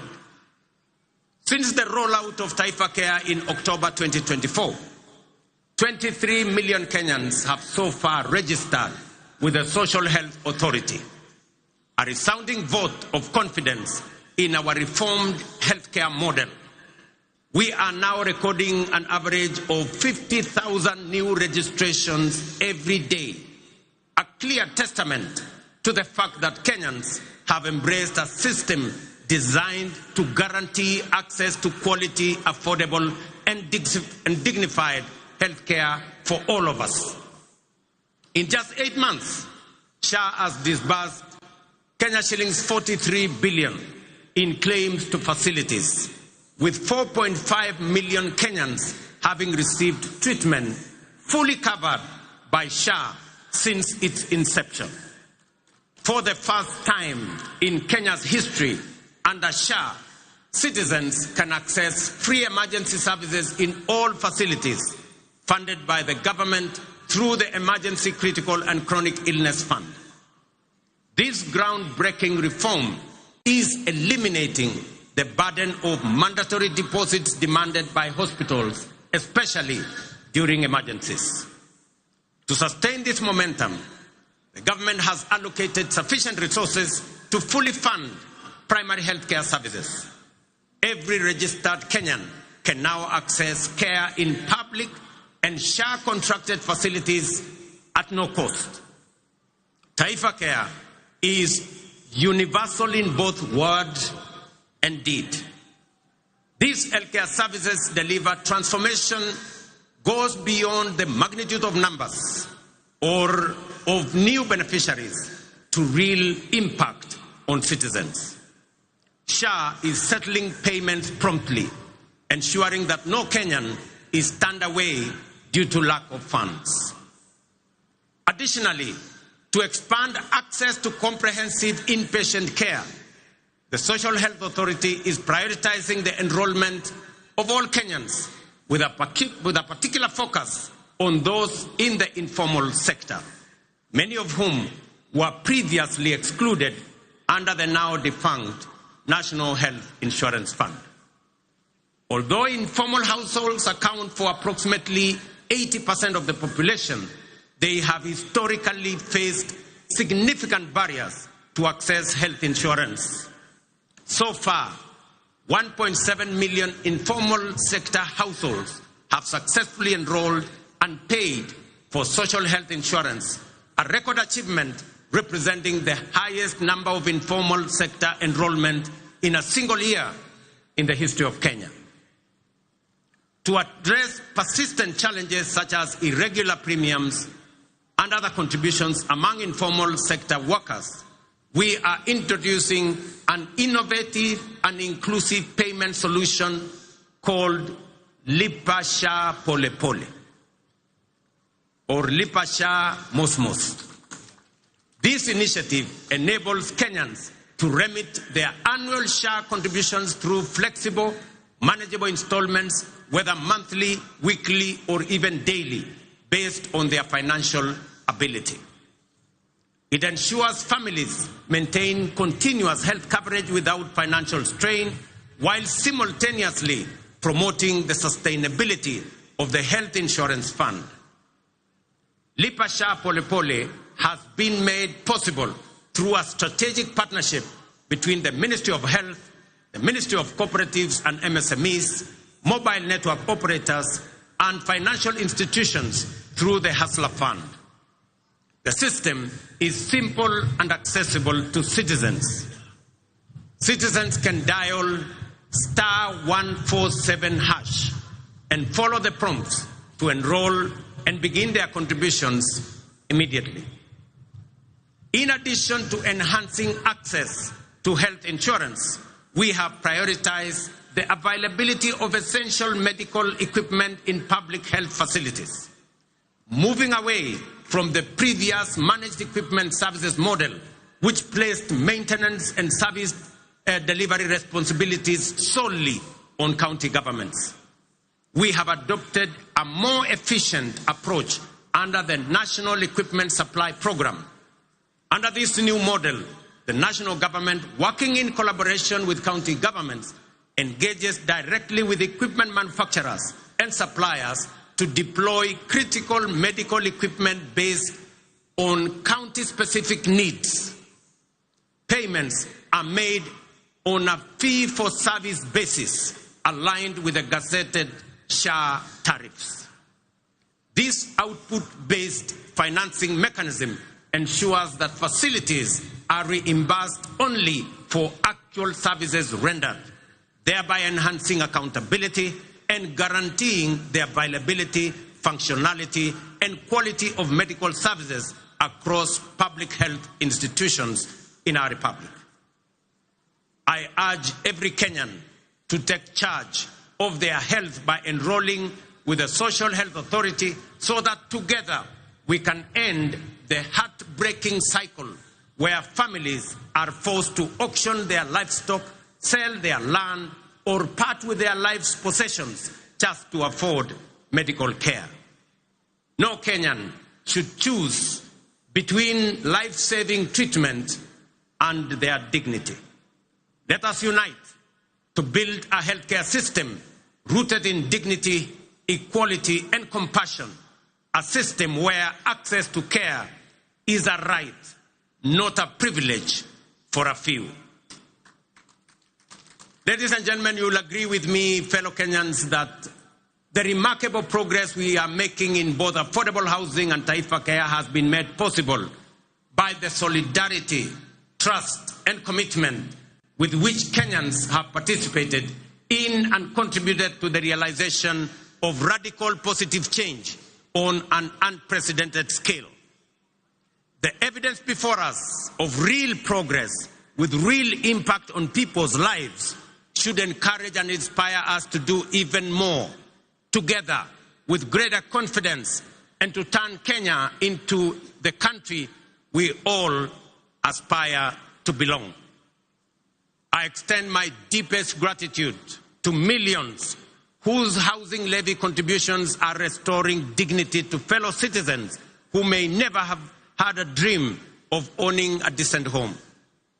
I also thank all who support SHA and are helping us turn our vision of universal health coverage into a lived reality for millions across our country. Ladies and gentlemen, through strategic investments in agriculture, we are accelerating both growth and resilience in the sector. Fertilizer subsidies have boosted food production by 50%, while reforms in the coffee and sugar sectors have revived local industries, enhanced farmers' incomes, created jobs, and reinvigorated rural economies. Today, milk farmers are earning an average of 50 shillings per litre, up from 35 shillings 2 years ago. Coffee farmers are now earning up to 150 shillings per kilo, a remarkable increase from an average of 65 2 years ago. Tea earnings rose from Kenya shillings 138 billion in 2022 to 215 billion in 2024. Sugar production surged from 490,000 metric tons in 2023 to 815,000 metric tons in 2024, enabling us to reduce sugar imports by 70%, while increasing farmers' earnings from 50 billion to 90 billion.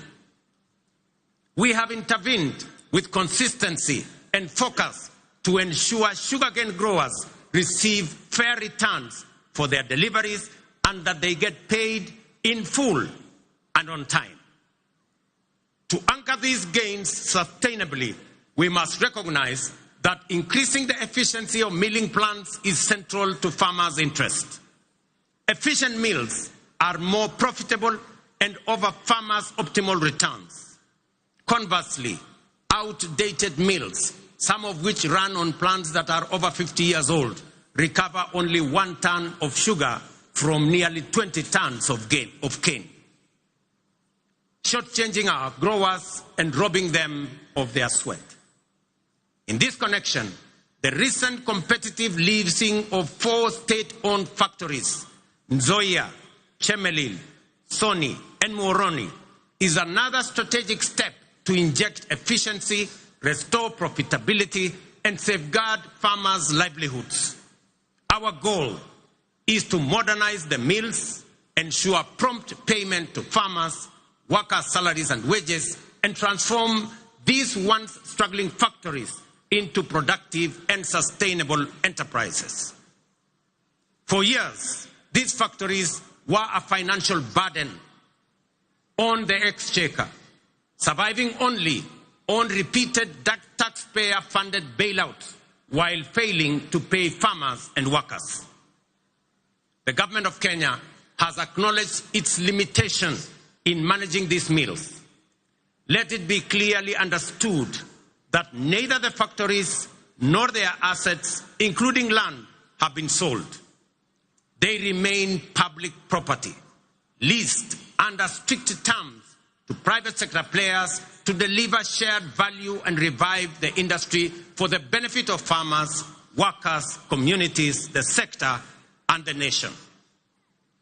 As we dedicate our efforts to nation building, we are also preparing Kenya to thrive in an increasingly competitive, complex future. This requires equipping our learners with the knowledge, skills, and mindset necessary to seize opportunities and contribute meaningfully to national development. Guided by bold recommendations from the Presidential Working Party on Education Reform, we are undertaking the most transformational shift of our education system in over 6 decades. We have successfully transitioned to a competence-based education system, moving away from rote learning towards a dynamic, skills-based approach aligned with the 21st century needs and our socio-economic goals. Our next priority is to ensure every school has infrastructure and equipment needed to support both learners and teachers. To support this transition, and respond to the needs of our growing population, we have undertaken the largest teacher recruitment drive since independence, employing 76,000 new teachers over a period of 2 years, and are on course on additional 24,000 teachers by January next year. We also have built more than 23,000 additional classrooms, easing pressure on existing infrastructure and shielding teachers and learners from the burden of overcrowded classrooms. At the tertiary level, we have revolutionized education financing through a new student-centered funding model that ensures the sustainability of our TVETs and universities while expanding access for learners. Today, students from poor families get up to 90% of government scholarships, with parents paying only a nominal fee.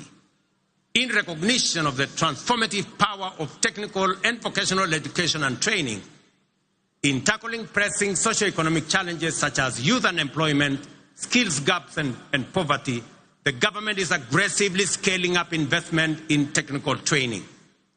TVET colleges enrollment is set to grow fourfold from 500,000 last year to 2 million by the end of this year, equipping a new generation with skills and knowledge needed to drive Kenya's industrialization, innovation, and economic competitiveness. Ladies and gentlemen, to further empower ordinary Kenyans and small businesses with affordable credit, the Hustler Fund has supported over 25 million borrowers, disbursed 70 billion, and mobilized 4.5 billion in savings. It has also introduced a revolutionary credit rating system that is transforming access to finance for millions who were previously excluded from the formal financial system. The Hustler Fund credit rating system is designed to offer fair and transparent assessment of creditworthiness. It serves as an alternative form of soft collateral for individuals at the base of our economy, the historically excluded majority who lack access to formal financing guarantees such as payslips, title deeds, or other traditional forms of collateral. To date, over 4.5 million beneficiaries with strong credit scores have been qualified for increased loan limits. Notably, 400,000 of them are now eligible for loans of up to 150,000 without any other collateral except their credit score, bringing them into direct engagement with commercial banks. This effectively integrates them into the mainstream financial system, unlocking greater economic opportunities for them. As part of this financial empowerment program for those at the base of our economy, I am pleased to announce that in recognition of the immense potential of our young people, their critical role in the economy, and their capacity for creativity and innovation, the government of Kenya has partnered with the World Bank to roll out the 20 billion National Youth Opportunity Towards Advancement Project, commonly known as NYOTA. This initiative aims to empower over 800,000 young people aged between the ages of 18 and 29 years, and up to 35 years for those with disabilities, by enhancing their employability through skills, training, on-the-job experience, recognition of prior learning, and entrepreneurial development, and the promotion of a savings culture. The NYOTA project leverages the Hustler Fund platform and has already attracted over 1 million applicants for its business support component. This initiative targets at least 70 young people in every ward across Kenya, offering grant funding, business training, and market linkages. We have committed 5 billion Kenya shillings in grants to support 100,000 young people.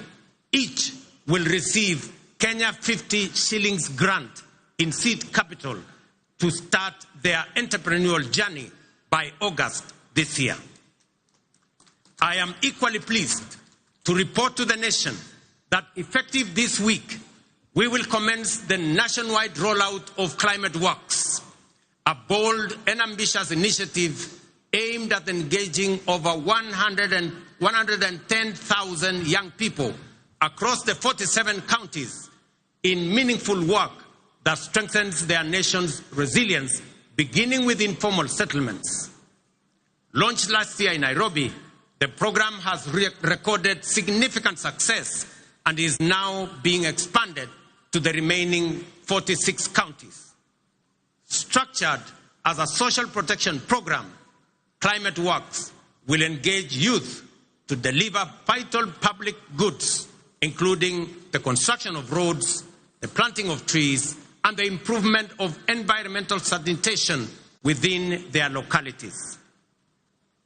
Through Climate Works, we are not just offering a paycheck for today.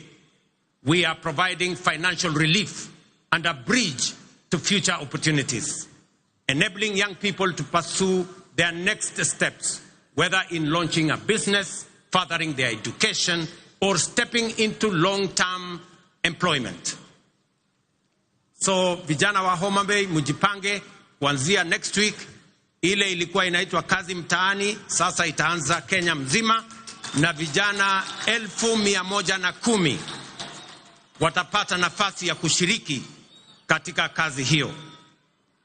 Ladies and gentlemen, the blue economy is a central pillar of the bottom-up economic transformation agenda with vast potential for job creation, food security, revenue generation, and rural development. Many nations have leveraged their marine resources for prosperity. It is time for Kenya to do the same. That is why this Madaraka, themed around the blue economy and maritime affairs, is being marked here in Homa Bay, the bay of endless opportunities. When we speak of unutilized opportunities and untapped potential in the blue economy, Homa Bay in many ways mirrors the promise of Kenya itself. Kenya has the capacity to become a maritime powerhouse. It is time to act, time to do something bold, ambitious, and transformative with this opportunity. Recognizing this opportunity, the government of Kenya is prioritizing the blue economy as a key frontier for national socio-economic transformation. we are making deliberate and strategic investments in sustainable fisheries across lakes, dams, and oceans. A flagship initiative is the Kabonyo Fisheries and Aquaculture Services and Training Center of Excellence in Nyando. Once operational, it will produce 7 million fingerlings quarterly to restock Lake Victoria and drive research, training, and innovation. The facility will house a Nile Perch Innovation Center, an Aquaculture Resource Center, and the Kenya Fishing School, positioning Kenya as a regional aquaculture leader. Similarly, the Sagana Aquaculture Center is being modernized to serve as a national breeding hub to warm water species like Nile tilapia and African catfish. These initiatives will boost aquaculture productivity, improve nutrition, and expand livelihoods aligning with Kenya's Vision 2030 and the bottom-up economic transformation agenda to expand fish farming into arid and semi-arid regions. In Mount Kenya's highlands, the Kikanjo Drought Hatchery is being upgraded to resolve issues like fingerling shortages and high costs, ensuring trout farming remains viable in cooler regions. At the coast, the National Mariculture Research and Training Center in Shimoni, under the Kenya Marine and Fisheries Research Institute, is cultivating maritime species like milkfish, mud crabs, seaweed, oysters, and prawns. This initiative aims to create jobs and improve livelihoods for about 200,000 people across 5 coastal counties. The development of Liwatoni and Shimoni fishing ports will further expand deep-sea fishing capacity to 24 vessels, fully unlocking our maritime potential. We have completed 7 modern fish landing sites on the Indian coast and 3 on the shores of Lake Victoria. Additionally, 5 more landing sites are under construction in the coastal counties of Kwale, Mombasa, Kilifi, Tana River, and Lamu at the cost of Kenya shillings 1 billion. Due for completion by September this year. 9 new landing sites are also planned around Lake Victoria, in Kisumu, Busia, Siaya, Migori, and Homa Bay, with a budget of Kenya shillings 1.5 billion. To strengthen the fisheries value chain, we are also building modern fish markets with cold storage and hygiene facilities. In the coast, markets are being constructed in Likoni, Malindi, and Kibuyuni. In Turkana, we are developing markets in Kalokol and Lowerangak, alongside fully equipped landing sites in Kalokol and Loyangalani. Collectively, these investments aim to cut post-harvest fish losses, currently estimated at between 30% and 40%, and create new economic opportunities for women and young people. The blue economy currently contributes 36 billion to our economy, which is only 0.6% of our GDP, but has the potential to contribute Kenya shillings 400 billion through both capture and culture fisheries. To meet this rising demand and ease pressure on wild stocks, we are promoting cage farming in Lake Victoria. As of 2024, over 4,000 cages have been established in Kisumu, Siaya, Homa Bay, Migori, and Busia, producing 12,000 metric tons annually, mostly of Nile tilapia. Ladies and gentlemen, over the past 2.5 years, we have constructed 1,800 kilometers of new tarmac roads and maintained over 134,000 kilometers, surpassing our targets, unlocking markets, empowering rural communities, and supporting key sectors such as agriculture and housing. Discussions have been concluded on the extension of the standard gauge railway from Naivasha to Kisumu and onward to Malaba. Additionally, by July this year, construction will commence on the dual carriageway from Rironi to Mau Summit, eventually extending through Eldoret to Malaba. Ladies and gentlemen, as we often say here in Kenya, any time is tea or coffee time, which explains why instant coffee is a favorite for many. Yet we must all agree that while instant coffee is good, there are no instant solutions to the enduring and demanding tasks of nation building. Real change takes plans, persistence, and discipline. Promises must be followed by action and the willingness, discipline, and grit to do what is necessary day by day. Above all, we must overcome the fear of change, knowing that today's world demands courage, conviction, and bold leadership. The transformation underway throughout our country is real and considerable. Profound change is taking place before our eyes. Our children are getting quality education and relevant education. By January next year, we will have employed 100,000 teachers, the highest number in our nation's history, to help build the workforce of the future. Roads are connecting communities. Electricity is reaching every village. Dignified homes are rising across counties. Farmers are feeding the nation. Millions now access quality health care without barriers. Border riders are getting affordable credit, and Mama Mboga are thriving in modern markets nationwide. This is bottom-up economic transformation in action. No longer a distant dream, but a lived reality for millions of hard-working Kenyans whose dreams are now within reach. We must sustain this momentum to make up for lost time and create opportunities for millions still yearning for a chance. We must remain steadfast in our belief in Kenya's potential and in our ability to realize our dreams. Let us never become a nation that stopped believing, nor a people who only dreamed but were too afraid to act.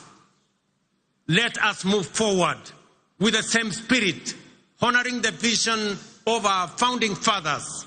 Their dream was not just self-rule, but a nation where every Kenyan from every corner can dream freely, strive equally, and achieve their potential.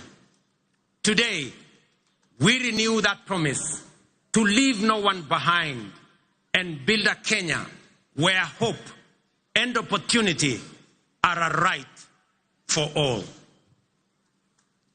Jameni, munikubalie nimalizie hapo nikiwaambia ndugu zangu wa Homa Bay, asanteni sana kwa kutukaribisha Homa Bay.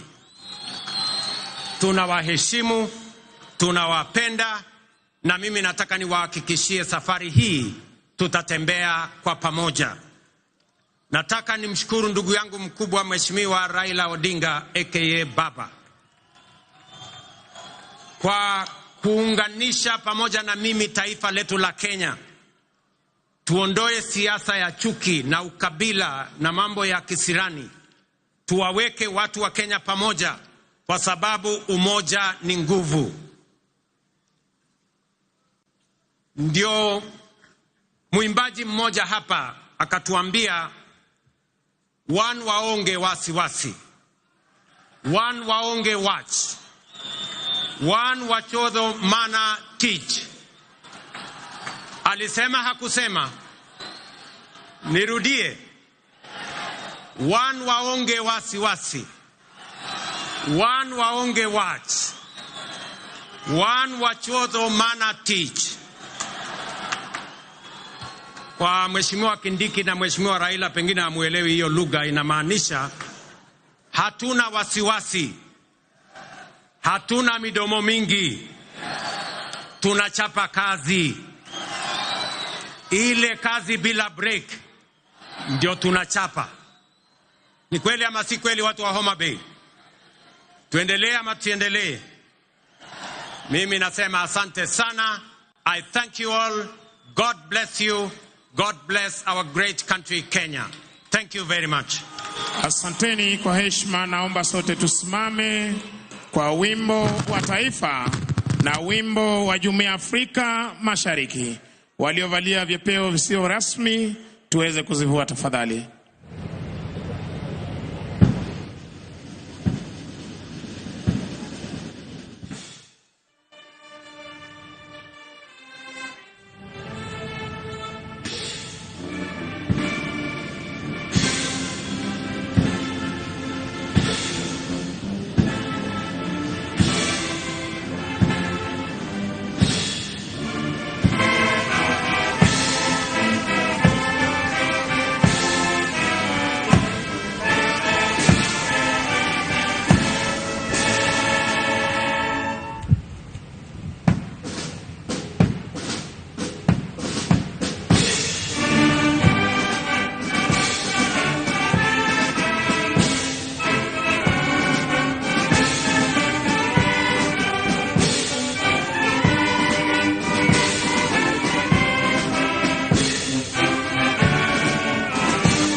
Asanteni kwa heshima, naomba tuweze kutulia ili mwenzetu aweze kutupa itifaki ya kufumukana mahali hapa.